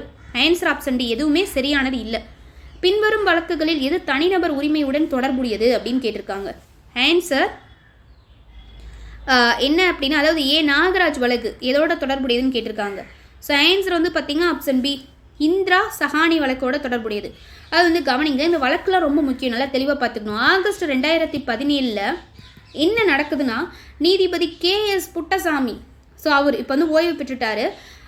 ஸோ வந்து பார்த்திங்கன்னா அவருக்கும் இந்திய யூனியன் அப்படின்னு சொல்லக்கூடிய உச்சநீதிமன்றத்தோட 9 நீதிபதிகள் சேர்ந்த ஒரு அமர்வு. ஓகேவா? ஸோ அதாவது எப்படி சொல்லலாம்னா, இந்த நீதிபதிக்கும் இந்த இந்திய யூனியன் வர்சஸ் இவங்க 2 பேத்துக்கும் நடக்குது. ஸோ இது என்ன நடக்குதுன்னா, இந்த அமர்வு வந்து நடக்குது. அதில் என்ன சொல்கிறாங்கன்னா, இந்திய அரசியலமைப்போட சட்டப்படி பாதுகாக்கப்பட்டிருக்க தனி உரிமைக்கான அடிப்படை உரிமை அப்படிங்கிறது இருக்குது. இது வந்து பிரிவு 21 கீழே வாழ்கிறதுக்கான மற்றும் அதே மாதிரி சுதந்திரத்துக்கான பகுதி அப்படின்னு சொல்கிறாங்க. அதே மாதிரி தனி உரிமை அப்படிங்கிறது இருக்கக்கூடிய அனைத்து நபர்களுக்குமே இருக்கக்கூடிய ஒரு இயற்கையான உரிமை அப்படிங்கிறதும் இந்த வழக்கில் ஒன்று தெரிவித்தாங்க. ஸோ அதான் இந்திரா சஹானி வழக்கு. ஓகே. அடுத்து கொஸ்டின் நம்பர் 101. எஸ், தவறான கூற்றை தேர்ந்தெடுன்னு கேட்டிருக்காங்க. ஸோ கவனிங்க. இந்திய பன்முகத்தன்மை நிறைந்த நாடாக இருப்பினும் நாட்டுப்பற்று என்ற உணர்வால் நாம் அனைவரும் ஒன்றுபட்டுள்ளோம். சரி. இந்தியா வேற்றுமையில் ஒற்றுமை உள்ள நாடாக விளங்குகிறது. வேற்றுமையில் ஒற்றுமை அப்படின்னு சொல்லி Jawaharlal Nehru discovery of India அப்படிங்கிற புக்கில் வந்து சொல்லியிருப்பாரு. கரெக்டா? வேற்றுமையில் ஒற்றுமை என்ற சொற்றொடரானது ஜவஹர்லால் நேருவின் உலக வரலாற்றின் காட்சிகள் நூலில் இடம்பெற்றுள்ளதுன்னு சொல்லியிருக்காங்க. நான் இப்போ தான் சொன்னேன். ஸோ இது தவறானது. அப்போது ஆன்சர் ஆப்ஷன் சி 3 மட்டும் தவறானதாக இருக்குது. ஓகே. கொஸ்டின் நம்பர் 102 வந்து பாருங்கள். இந்திய துணை குடியரசுத் தலைவரோட பதவி எவரை போன்றது? ஸோ முன்னாடியே பார்த்தோம். ஸோ ஆப்ஷன் ஏ அமெரிக்க துணை குடியரசுத் தலைவரை போன்றது. ஓகேவா? ஸோ நெக்ஸ்ட், ஸோ குடியரசுத் தலைவர் அல்லது ஜனாதிபதினு சொல்லலாம். அடுத்து வந்து கவனிங்க, தவறான இணையை தேர்ந்தெடு அப்படின்னு சொல்லி கேட்குறாங்க. ஓகே. ஸோ கவனிங்க. இந்திய அரசியலமைப்போட தந்தை டாக்டர் BR அம்பேத்கர். கரெக்ட். குடியுரிமை சட்டம்னா 1955. கரெக்ட். சரத்து 32 வந்து பார்த்திங்க அப்படின்னா உச்சநீதிமன்றத்தை சொல்லுது. கரெக்டு. சரத்து 326. ஸோ இது என்ன சொல்லுது அப்படின்னா, ஒவ்வொரு மாநிலத்தோட சட்டமன்றமும் மக்களவைக்கு தேர்தல்களோட வயது வந்து ஒரு வாக்குரிமையோட அடிப்படையில் இருக்கணும் அப்படிங்கிறத சொல்லுது. ஸோ அப்போது இதுதான் வந்து தவறானது. Option D. அடுத்து பொறுத்துக்கு கேட்டிருக்காங்க பாருங்கள், 104. ஸோ கவனிங்க. ஃபஸ்ட்டு சரத்து 16 அப்படின்னு என்ன? பொது வேலை வாய்ப்புகளில் சம வாய்ப்பு. சரத்து 17னா தீண்டாமை ஒழித்தல். சரத்து 18 அப்படின்னா சரத்து 18 வந்து எதை பற்றி சொல்லுது அப்படின்னா பட்டங்களை துரத்தல் பற்றி சொல்லுது. அடுத்து சரத்து 19 அப்படிங்கிறது பேச்சுரிமையை பற்றி சொல்லுது. ஸோ இப்போ ஆன்சர் என்ன அப்படின்னா ஆப்ஷன் பி 3214. அடுத்து கொஸ்டின் நம்பர் 105. சரியான கூற்றை தேர்ந்தெடு. சரத்து 28 எந்த ஒரு மதத்தையும் பரப்புவதற்காக வரி செலுத்துவதற்கு எதிரான சுதந்திரத்தை பற்றி சொல்லுது. ஸோ இது வந்து பார்த்திங்கன்னா தவறு. சரத்து 28 என்ன சொல்லுதுன்னா மதம் சார்ந்த கல்வி நிறுவனங்களில் நடைபெறக்கூடிய வழிபாடையும் அறிவுரை நிகழ்வுகளில் கலந்து கொள்ளாமல் இருக்கக்கூடிய உரிமையை பற்றி சொல்லுது. ஸோ அதனால் இது தவறு. சரத்து 29 வந்து பார்த்திங்கன்னா சிறுபான்மையினரோட எழுத்து மொழி மற்றும் கலாச்சார பாதுகாப்பை பற்றி சொல்லுதுன்னு சொல்லியிருக்காங்க. இது சரி. அப்போ சரியானதுங்கிறது ஆப்ஷன் பி 2 மட்டும். இந்திய நிலப்பரப்பு பற்றிய எத்தனை கூற்றுகள் சரியானவை அப்படின்னு சொல்லி கேட்டிருக்காங்க.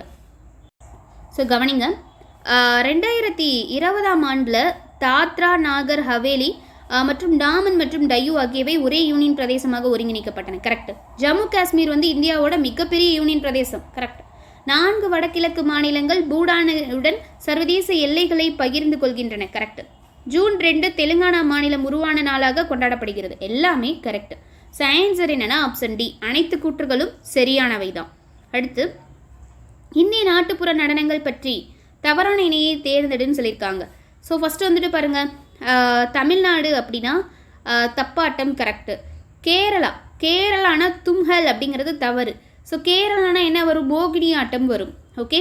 ஸோ அப்போ இது வந்து பார்த்திங்க அப்படின்னா தவறானதாக இருக்குது. இப்போ வந்து பார்த்திங்க அப்படின்னா தும்ஹல் அப்படிங்கிறது எந்த இதுக்குரியதுன்னா ஜம்மு அண்ட் காஷ்மீருக்குரியது. ஸோ அதனால் இது தவறு. ஸோ கேரளானா கதகளி இதெல்லாம் தான் வந்து ஞாபகம் வச்சுக்கணும். ஓகேவா? ஸோ அடுத்து அஸ்ஸாம் பிஹு கரெக்டு. குஜராத்னா கார்பா. அடுத்து மத சகிப்புத்தன்மை குறித்து கீழ்காணும் கூற்றுகளில் சரியானவை எவை அப்படின்னு சொல்லி கேட்டிருக்காங்க. ஸோ கவனிங்க, அரசானது எந்த ஒரு மதத்தை சார்ந்த பிரிவினருக்கும் எதிராக குற்றம் சாட்டாது என்று கிமு 3ஆம் நூற்றாண்டிலேயே அறிவித்த முதல் பேரரசர் அசோகர் அப்படின்னு சொல்லியிருக்காங்க. கரெக்டு தான். அடுத்து தனது 13வது பாறை கல்வெட்டு அரசாணையில் அனைத்து மதப்பிரிவினருடனும் சகிப்புத்தன்மையோடு மட்டுமல்லாமல் அவர்கள் மீது மிகுந்த மரியாதைக்குரிய மனநிலையை வளர்த்து கொள்ளவும் தம் மக்களுக்கு வேண்டுகோள் விடுத்துள்ளார் அப்படின்னு சொல்லியிருக்காங்க. இது வந்து தவறு. ஏன்னா 12வது பாறை கல்வெட்டு அப்படின்னு வரணும். அடுத்து முகலாயர் பேரரசர் அக்பர் மத சகிப்புத்தன்மை கொள்கையை பின்பற்றினார். இது வந்து கரெக்டு.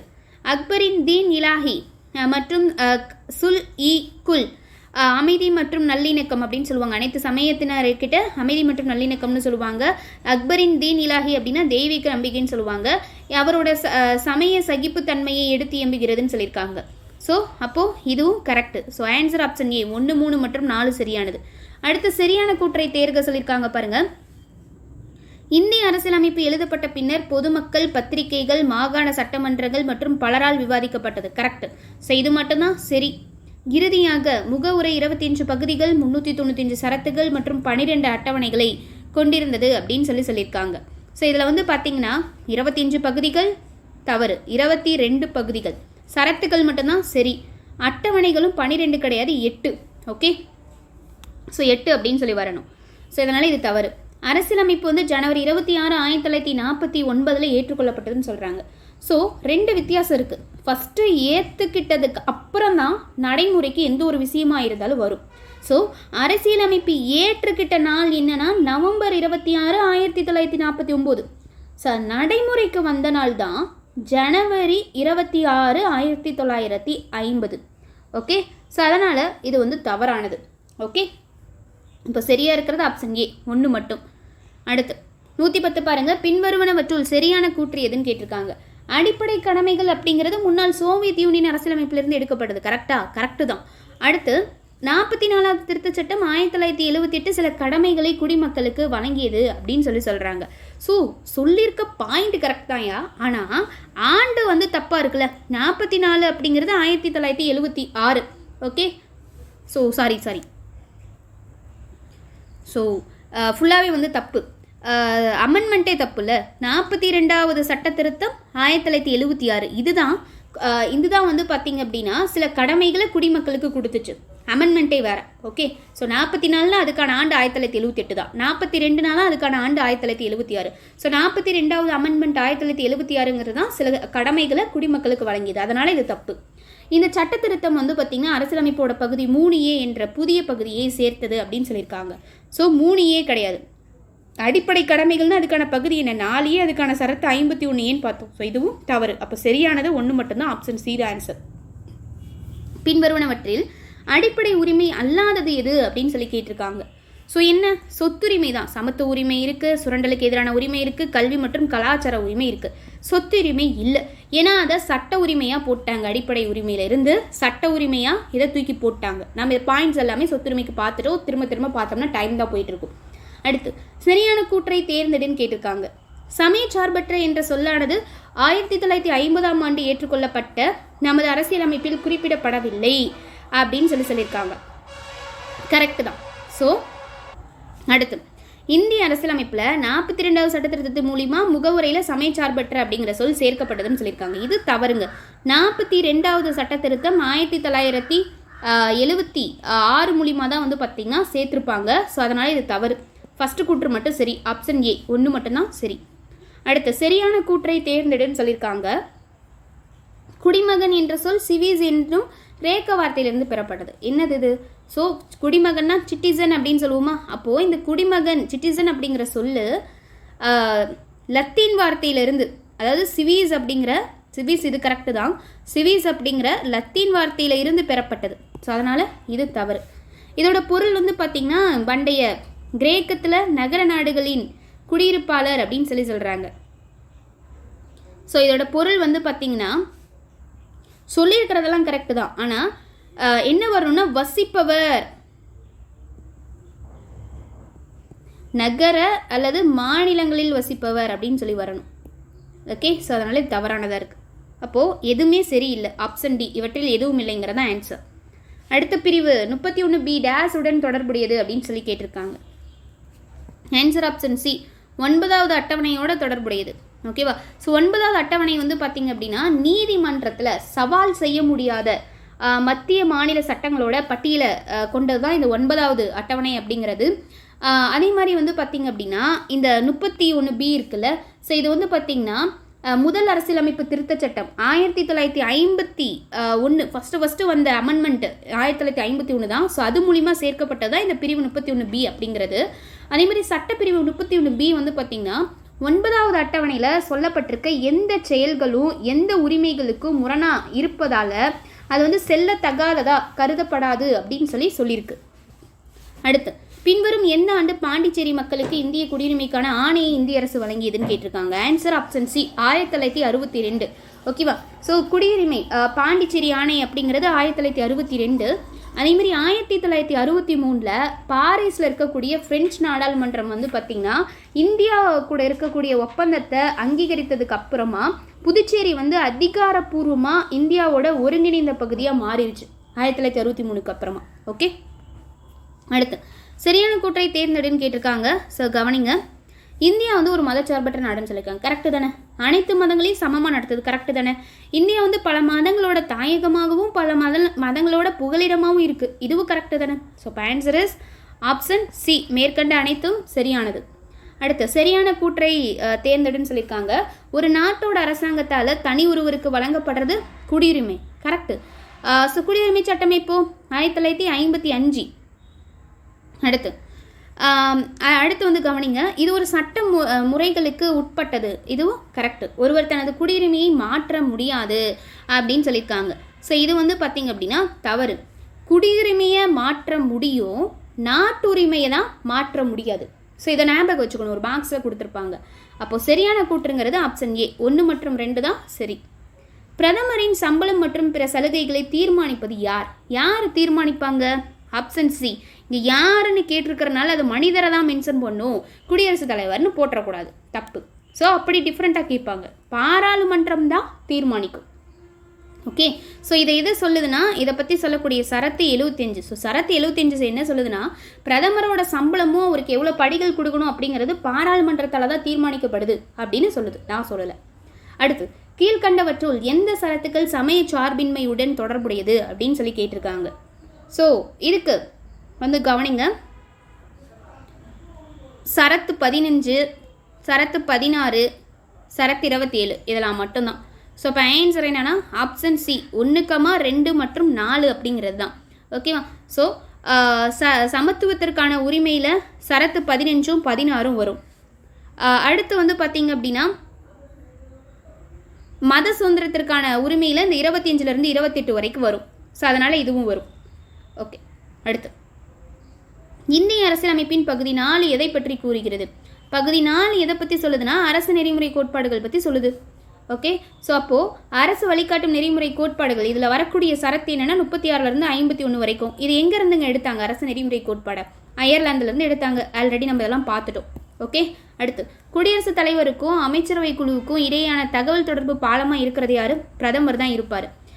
அதாவது யூனியன் சம்மந்தப்பட்ட அந்த விவகாரங்களில் நிர்வாகம் செய்கிறது, சட்டத்துக்கு தேவையான முன்மொழிவுகள், அதே அந்த முன்மொழிவுகள் தொடர்பாக அமைச்சரவை குழுக்கிட்டிருந்து எல்லா முடிவுகளையும் ஜனாதிபதி கிட்ட தெரிவிக்கிறது எல்லாமே வந்து பார்த்திங்க அப்படின்னா யாருன்னா பிரதமர் தான்.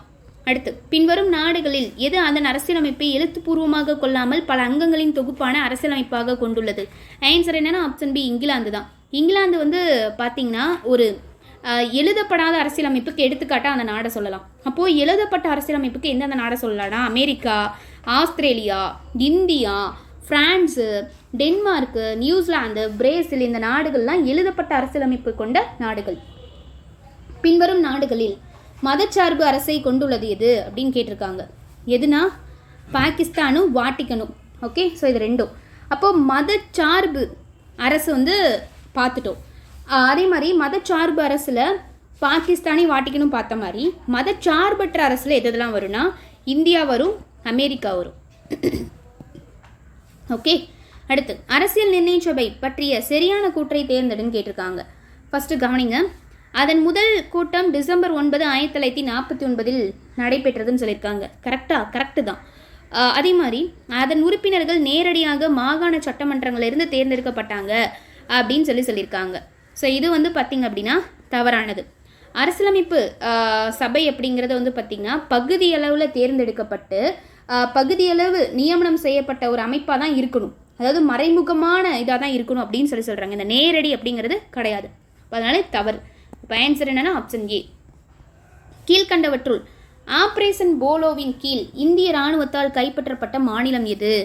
ஆன்சர் வந்து பார்த்திங்கன்னா option C Hyderabad. Okay, so அடுத்து சரியான இணையை தேர்ந்தெடு அப்படின்னு சொல்லியிருக்காங்க. ஸோ கவனிங்க, சரியான இணையை தேர்ந்தெடு அப்படின்னு சொல்லி கேட்டிருக்காங்களா? இப்போ இதில் சரியான இணைங்கிறது ஆப்ஷன் பி. நாடாளுமன்ற முறையிலான அரசாங்கம்ங்கிறது இங்கிலாந்துலேருந்து எடுக்கப்பட்டதுங்கிறது தான் சரி. அப்போ குடியரசுத் தலைவர் முறையிலான அரசாங்கம் எங்கேருந்து எடுக்கப்பட்டது? நாம்ளே இந்தியாவுக்கு தான். அப்போது இது இந்தியாவிலேருந்து எடுக்கப்படல, அமெரிக்காவிலேருந்து தான் குடியரசுத் தலைவர் முறையிலான அரசாங்கம் எடுக்கப்பட்டது. நேரடி மக்களாட்சி அல்லது நேரடி ஜனநாயகம்னு கேட்பாங்க. இது எங்கேருந்து எடுக்கப்பட்டதுன்னா சுவிட்சர்லாந்து. மறைமுக மக்களாட்சி அதாவது மறைமுகம் ஜனநாயகம் அப்படின்னா இதுதான் இந்தியா. ஓகே, அடுத்து இந்திய அரசு அமைப்பில் கீழ்கண்ட மூல ஆதாரங்கள் டேஸிலிருந்து எடுக்கப்பட்டன அப்படின்னு சொல்லி கேட்டிருக்காங்க. கூட்டாட்சி விதிகள், அவசர கால விதிகள், ஆளுநர் பதவி இதெல்லாம் எதிலிருந்து எடுக்கப்பட்டது அப்படின்னா ஆப்ஷன் ஏ இந்திய அரசாங்க சட்டம். இந்திய அரசு அமைப்பின் எந்த பகுதி குடியரசுத் தலைவரின் அவசர கால அதிகாரங்களை குறிப்பிடுகிறது அப்படின்னா ஆப்ஷன் சி பகுதி 18. பகுதி 18. ஓகேவா? ஸோ பகுதி 18 தான் குடியரசுத் தலைவரோட அவசர கால அதிகாரங்களை பற்றி சொல்லுது. ஓகேவா? ஸோ இதில் வந்து பார்த்திங்க அப்படின்னா அவசர கால விதிகள் அப்படிங்கிறது இந்த அரசியலமைப்போட பகுதி 18 இருக்குது. ரைட்? இதில் வந்து பார்த்திங்கன்னா 3 இருக்குது. 352, ஒன்று 356, இன்னொன்று 360. ஓகே, ஸோ இது எல்லாத்தையும் தெளிவாக பார்த்துக்கணும். சரத்து 352னா என்ன? தேசிய அவசர கால நெருக்கடி. 356னா மாநில அவசர நிலை. 360னா நிதி நெருக்கடி அப்படிங்கிறத தெரிஞ்சுக்கோங்க. அடுத்து சரியான கூற்றை தேர்ந்தெடு கேட்டிருக்காங்க பாருங்க. இந்திய அரசாங்க சட்டம் 1919 ஓகே மாகாணங்களில் இரட்டை ஆட்சியை அறிமுகப்படுத்தியது அப்படின்னு சொல்லியிருக்காங்க. கரெக்டு தான். இதுவே 1945 35வது சட்டம் என்ன பண்ணுச்சுன்னா இந்த இரட்டை ஆட்சியை ஒழிச்சிட்டு மாகாணங்களில் சுயாட்சி அப்படிங்கிறத கொண்டு வந்துச்சு. ஸோ 1919 இரட்டை ஆட்சி. 35 என்ன பண்ணுச்சுன்னா இதை நீக்கிட்டு மாகாணங்களில் சுயாட்சி இருக்கக்கூடாது, இரட்டை ஆட்சி இருக்கக்கூடாது, சுயாட்சி தான் இருக்கணும் அப்படின்னு சொல்லி இந்த 35 கொண்டு வந்துச்சு. ஸோ அப்போது 2 கூற்றும் சரி, ஆப்ஷன் சி தான் கரெக்ட். அடுத்து மேட்ச் கேட்டிருக்காங்க பாருங்கள். அரசியலமைப்போட பகுதிகளும் ஏற்பாடுகளும் கேட்டிருக்காங்க. ஸோ கவனிங்க. இப்போ ஃபஸ்ட்டு 6 பகுதி 6 இதை வந்து கவனிங்க. ஸோ இதுக்கு என்ன வரும்னா 6 வந்து மாநிலங்கள் பற்றியது. அடுத்து வந்து பார்த்திங்க அப்படின்னா பகுதி 18. பகுதி 18 இப்போ தான் நம்ம பார்த்துட்டு வந்தோம். எதுக்கு பார்த்தோம்? அவசர நிலைக்கானது. அடுத்து பகுதி 15 இது வந்து பார்த்திங்க அப்படின்னா தேர்தல்களுக்கானது. அடுத்து 20ங்கிறது திருத்த நடைமுறைகள் பற்றியது. ஆன்சர் என்னென்னா ஆப்ஷன் டி 3241. அரசியல் நிர்ணய சபையின் கடைசி சந்திப்பு பற்றிய சரியான கூற்றை தேர்ந்தெடு அப்படின்னு சொல்லி கேட்டிருக்காங்க. ஸோ என்னென்னு பாருங்கள், அது ஜனவரி 24, 1950 நடைபெற்றது. கரெக்டு தான். அடுத்து வந்து பார்த்திங்க அப்படின்னா இந்த விவாதத்தின் தலைவர் டாக்டர் ராஜேந்திர பிரசாத். கரெக்டு. அடுத்து வந்து பார்த்திங்க அப்படின்னா இதன் தலைப்பு அரசியலமைப்பிற்கு ஒப்புதல் தருதல் அப்படிங்கிறது. ஸோ கரெக்ட், எல்லாமே சரி. Option D 1,2,3. இந்திய குடியரசுத் தலைவர் பின்வரும் யாரை நியமனம் செய்வதில்லை அப்படின்னு கேட்டிருக்காங்க. கவனிங்க. யார் அவர் நியமனம் செய்ய மாட்டார்? மாநில ஆளுநர்களை நியமனம் செய்வார் தான். அடுத்து உயர் நீதிமன்ற நீதிபதிகளையும் அவர் தான் நியமனம் செய்வார். மாநில பொதுப்பணி ஆணையத்தின் தலைவர் மற்றும் உறுப்பினர்கள் கரெக்டு செய்ய மாட்டார். அதே மாதிரி மாநில தலைமை வழக்கறிஞர் இதுவும் கிடையாது, ஏன்னா இதெல்லாம் ஆளுநருடையது.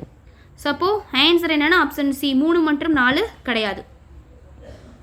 பொறுத்துக்க. இந்திய அரசியலமைப்போட மூலங்கள் கொடுத்துருக்காங்க, நாடு அதோட அம்சங்கள் என்னென்னு. ஸோ கவனிங்க. ஸோ பார்க்கலாமா? ஃபஸ்ட்டு ஃப்ரான்ஸ் அப்படிங்கிறது குடியரசு. தென்னாப்பிரிக்கா வந்து பார்த்திங்கன்னா மாநிலங்களவை உறுப்பினர்கள் தேர்வு. அடுத்து பிரிட்டனில் இருந்து என்ன எடுத்தாங்க? இடைக்கால தடையாணைகள். அமெரிக்கா உச்சநீதிமன்ற நீதிபதி பதவி நீக்கத்தை உயர் நீதிமன்ற நீதிபதி பதவி நீக்கத்தை எடுத்தாங்க. கரெக்ட். ஸோ அப்போது ஆன்சர் என்னென்னா ஆப்ஷன் சி 2341. பின்வருவனவற்றுள் இந்திய அரசியலமைப்பின் சிறப்பியல்புகள் அல்லாதது எது அப்படின்னு கேட்டிருக்காங்க. ஸோ கவனிங்க.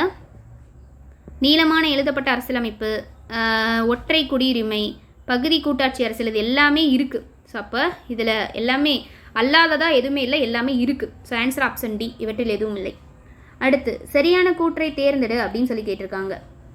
இந்திய அரசியலமைப்பு அதன் பகுதி 7 மூலம் கூட்டாட்சி முறையை நிறுவுகிறது அப்படின்னு சொல்லியிருக்காங்க.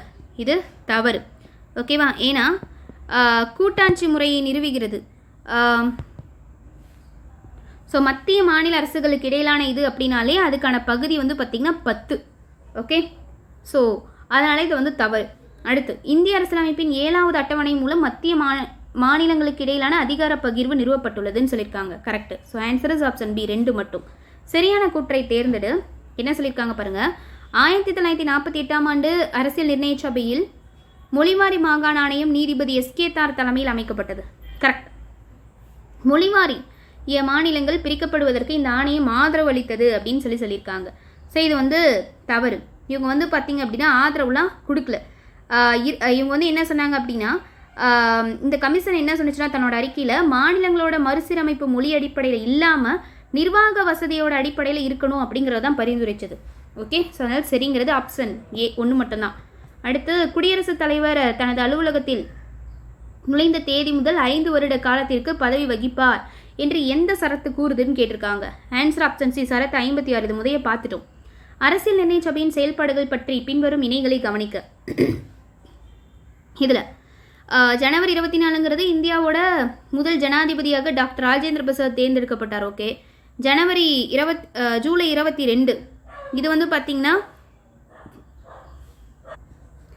ஜூலை 22 தேசிய கொடி ஏற்றுக்கிட்டது. ஜனவரி 24 தேசிய கீதத்தை ஏற்றுக்கிட்டது. ஜனவரி 24 தேசிய பாடலை ஏற்றுக்கிட்டது. எல்லாமே சரி, மேற்கண்ட அனைத்தும். அடுத்து எந்த சரத்து குடியரசுத் தலைவரை பதவி நீக்கம் செய்ய விரிவான நடைமுறைகளை தருகிறது அப்படின்னு சொல்லி கேட்டிருக்காங்க. ஆன்சர் ஆப்ஷன் பி சரத்து 61.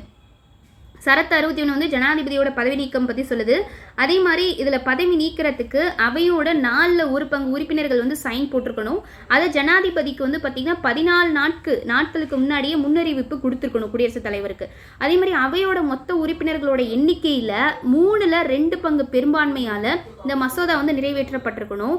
அதே மாதிரி எந்த ஜனாதிபதியும் இதுவரைக்கும் இந்த மாதிரி முறையை பின்பற்றி நீக்கப்படவும் இல்லை அப்படிங்கிறதும் குறிப்பிடத்தக்க விஷயம். அடுத்து 140 பாருங்க, அரசியல் நிர்ணய சபையின் முதல் விவாதத்திற்கான தலைப்பு எது அப்படின்னு கேட்டிருக்காங்க. ஆன்சர் வந்து ஆப்ஷன் பி, தற்காலிக தலைவருக்கான தேர்தல் நடத்தணும் அப்படிங்கிறதான். அப்படி அந்த தற்காலிக தலைவராக இருந்தது யாருன்னா டாக்டர் சச்சிதானந்த சின்ஹா. ஓகே, அடுத்து மதராஸ் மாநிலத்தை தமிழ்நாடு என்று பெயர் மாற்றும் கோரிக்கைக்காக சாகும் வரை உண்ணாவிரதம் நோன்பு இருந்தவர் யாருன்னு கேட்டிருக்காங்க. யாருன்னா ஆப்ஷன் பி, சங்கரலிங்கனார் வந்து இருந்தார். சங்கரலிங்கனார் வந்து பார்த்தீங்கன்னா இவர் வந்து ஒரு தமிழர் தான், இந்திய தமிழ் சுதந்திர ஆழ்வர்கள்னு சொல்லலாம். அதே மாதிரி இந்திய ஒன்றியத்தோட ஒரு காந்தியவாதி, காந்தியை வந்து பின்பற்றியவர் இவர். அதே மாதிரி இவர் வந்து சென்னை மாநிலத்தோட பெயரை தமிழ்நாடு அப்படின்னு சொல்லி மாற்றக்கூடிய முயற்சியில் சாகர வரைக்கும் உண்ணாவிரதம் இருந்தார். ஜனவரி 14, 1969 தான் அப்போதைய முதல்வராக இருந்தார். யார்? அண்ணாதுரை. அவர் என்ன பண்ணார்னா சென்னை மாநிலத்தை அதிகாரப்பூர்வமாக தமிழ்நாடுன்னு பெயர் மாற்றினார் அண்ணா அவர்கள். ஜனவரி 14, 1969. இந்த டேட் ரொம்ப முக்கியம். அடுத்து அரசியல் நிர்ணய சபையின் செயலாளராக செயல்பட்டவர் யாருன்னு கேட்டிருக்காங்க. Option B, HVR Iyengar. Okay, so இது வந்து ரொம்ப முக்கியம். HVR ஐயங்கார் வந்து இருந்தார். இவர் தான் அரசியல் நிர்ணய சபையோட செயலாளராக இருந்திருப்பார். ஸோ இதை நம்ம முன்னாடியே பார்த்துருப்போம். இதுவே SN முகர்ஜி வந்து பார்த்தீங்க அப்படின்னா அரசியல் நிர்ணய சபையில் தலைமை வரைவாளராக இருந்திருப்பார். ஓகே, தலைமை வரைவாளர் இவர். அடுத்து BN ராவ் என்ன நம்ம முதலே பார்த்தோம், சட்ட ஆலோசகராக இருந்திருப்பார்.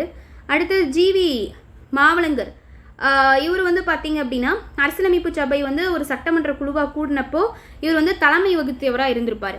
அடுத்து இந்திய அரசியலமைப்பில் இருக்கக்கூடிய பின்வரும் எந்த சட்டப்பிரிவு BR அம்பேத்கரால் அரசியலமைப்பு சட்டத்தின் இதயம் மற்றும் ஆன்மா அப்படின்னு விவரிக்கப்பட்டது? ஸோ இதை நம்ம முன்னாடியே பார்த்துட்டோம். சட்டப்பிரிவு 32. பின்வரும் நீதி பேராணைகளில் முதன்மையாக எது நீதித்துறைக்கு எதிராக மட்டும் வழங்கப்படுகிறது அப்படின்னு சொல்லி கேட்டிருக்காங்க. தகுதி முறை வினவு நீதி பேராணையும், அடுத்து வந்து பார்த்தீங்க அப்படின்னா தடை நீதி பேராணையும். ஓகே, so answer is option B, 1 மற்றும் 3.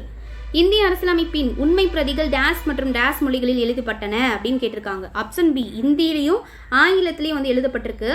ஆங்கிலத்தில் யார் எழுதுனாங்கன்னா பிரேம் பிஹாரி நரேன் ரைசடா அப்படிங்கிறவர் எழுதினார். இந்தியில் வந்து பார்த்தீங்கன்னா வசந்த் கிருஷ்ணன் வைத்தியா. அடுத்து தவறான கூற்றை தேர்ந்தெடுக்க அப்படின்னு கேட்டிருக்காங்க. ஸோ கவனிங்க, நேரடி மக்களாட்சியில் பிரதிநிதிகள் சட்டம் இயற்றும் அதிகாரம் பெற்றிருப்பார் அப்படின்னு சொல்லியிருக்காங்க. பிரதிநிதிகள் தான் வந்து சட்டம் இயற்றக்கூடிய அதிகாரம் பெற்றிருப்பார் அப்படின்னு சொல்லியிருக்காங்க. ஸோ இது வந்து தவறானது தான். ஓகே, ஸோ நேரடி இதில் வந்து பார்த்திங்கன்னா சட்டங்களை உருவாக்கக்கூடிய அதிகாரம்ங்கிறது மக்களுக்கு இருக்கும். மறைமுக மக்களாட்சியில் தான் பிரதிநிதிகளுக்கு அதிகாரம் இருக்கும். இது அப்படியே ரெண்டும் இன்டர்சேஞ்ச் பண்ணி கொடுத்துருக்காங்க. ஸோ அப்போ தவறானதுங்கிறது ரெண்டுமே. சரியான கூற்றுகளை தேர்ந்தெடுக்க கேட்டிருக்காங்க. ஸோ இதில் வந்து பாருங்கள், அரசியலமைப்பு நிர்ணய சபை இந்தியாவின் பல்வேறு கட்சிகளை பிரதிநிதித்துவப்படுத்தியது. கரெக்ட். தொடக்கத்தில் நிர்ணய சபையோட மொத்த உறுப்பினர்கள் 389 பேர் இருந்தாங்க. கரெக்ட். ஸோ அப்போது இது எல்லாமே வந்து சரி. ஓகேவா? இந்த 389ல் காங்கிரஸ் வந்து பார்த்திங்கன்னா 208 இடங்கள் இருக்கும். முஸ்லீம் லீக் வந்து பார்த்திங்கன்னா 78 இடங்கள். சுயேட்சை கட்சிகளை சேர்ந்தவங்க 8. கம்யூனிஸ்ட் கட்சி வந்து பார்த்திங்கன்னா 1. நெக்ஸ்ட்டு நான் வேறெல்லாம் என்ன இருந்துச்சு, யூனியனிஸ்ட் கட்சி இதில் வந்து பார்த்திங்கன்னா 1 இடம் வந்திருக்கும். அடுத்து யூனியனிஸ்ட் முஸ்லீம்கள் 1 இடம் வந்திருப்பாங்க. ஸோ சீக்கியர்கள் காங்கிரஸ் அல்லாதவங்க 1 இடம், இந்த மாதிரி வந்திருப்பாங்க. ஓகே, ஸோ அப்போது இதில் டோட்டலாக எடுத்து பார்க்கும்போது பிரிட்டிஷ் இந்திய மாகாணங்களை சேர்ந்தவங்க வந்து மொத்தம் 292 பேர். மாகாண அரசுகளை சேர்ந்தவங்க வந்து பார்த்திங்கன்னா 93 பேர். தலைமை ஆணையர் மாகாணங்களில் வந்து 4 பேர். ஸோ இவங்க எல்லாத்தையும் ஆட் பண்ணிங்கன்னா 389 வரும். ஸோ அப்போது இதுக்கான ஆன்சர் என்ன அப்படின்னா, so answer is option C, ரெண்டுமே சரி. அடுத்து மேட்ச் இட் பாருங்கள், பொறுத்துக்க வந்து கேட்டிருக்காங்க. சட்டப்பிரிவு 15. ஸோ சட்டப்பிரிவு 15 என்ன சொல்லுது? பாகுபாட்டை தடை செய்யணும். ஜாதி, இனம், பாலினம் இதை வச்சு ஒருத்தரை வேறுபடுத்தக்கூடாதுன்னு சொல்லுது. சட்டப்பிரிவு 23 என்ன சொல்லுது? ஸோ 23 என்ன சொல்லுது அப்படின்னா மனித கடத்தலை தடை செய்யுது. சட்டப்பிரிவு 24 என்ன சொல்லுது? குழந்தை தொழிலாளர் ஒழிப்பை பற்றி சொல்லுது. சட்டப்பிரிவு 33 உரிமைகள் தொடர்பான நாடாளுமன்றத்தோட அதிகாரத்தை பற்றி சொல்லுது. Answer option B, 2413.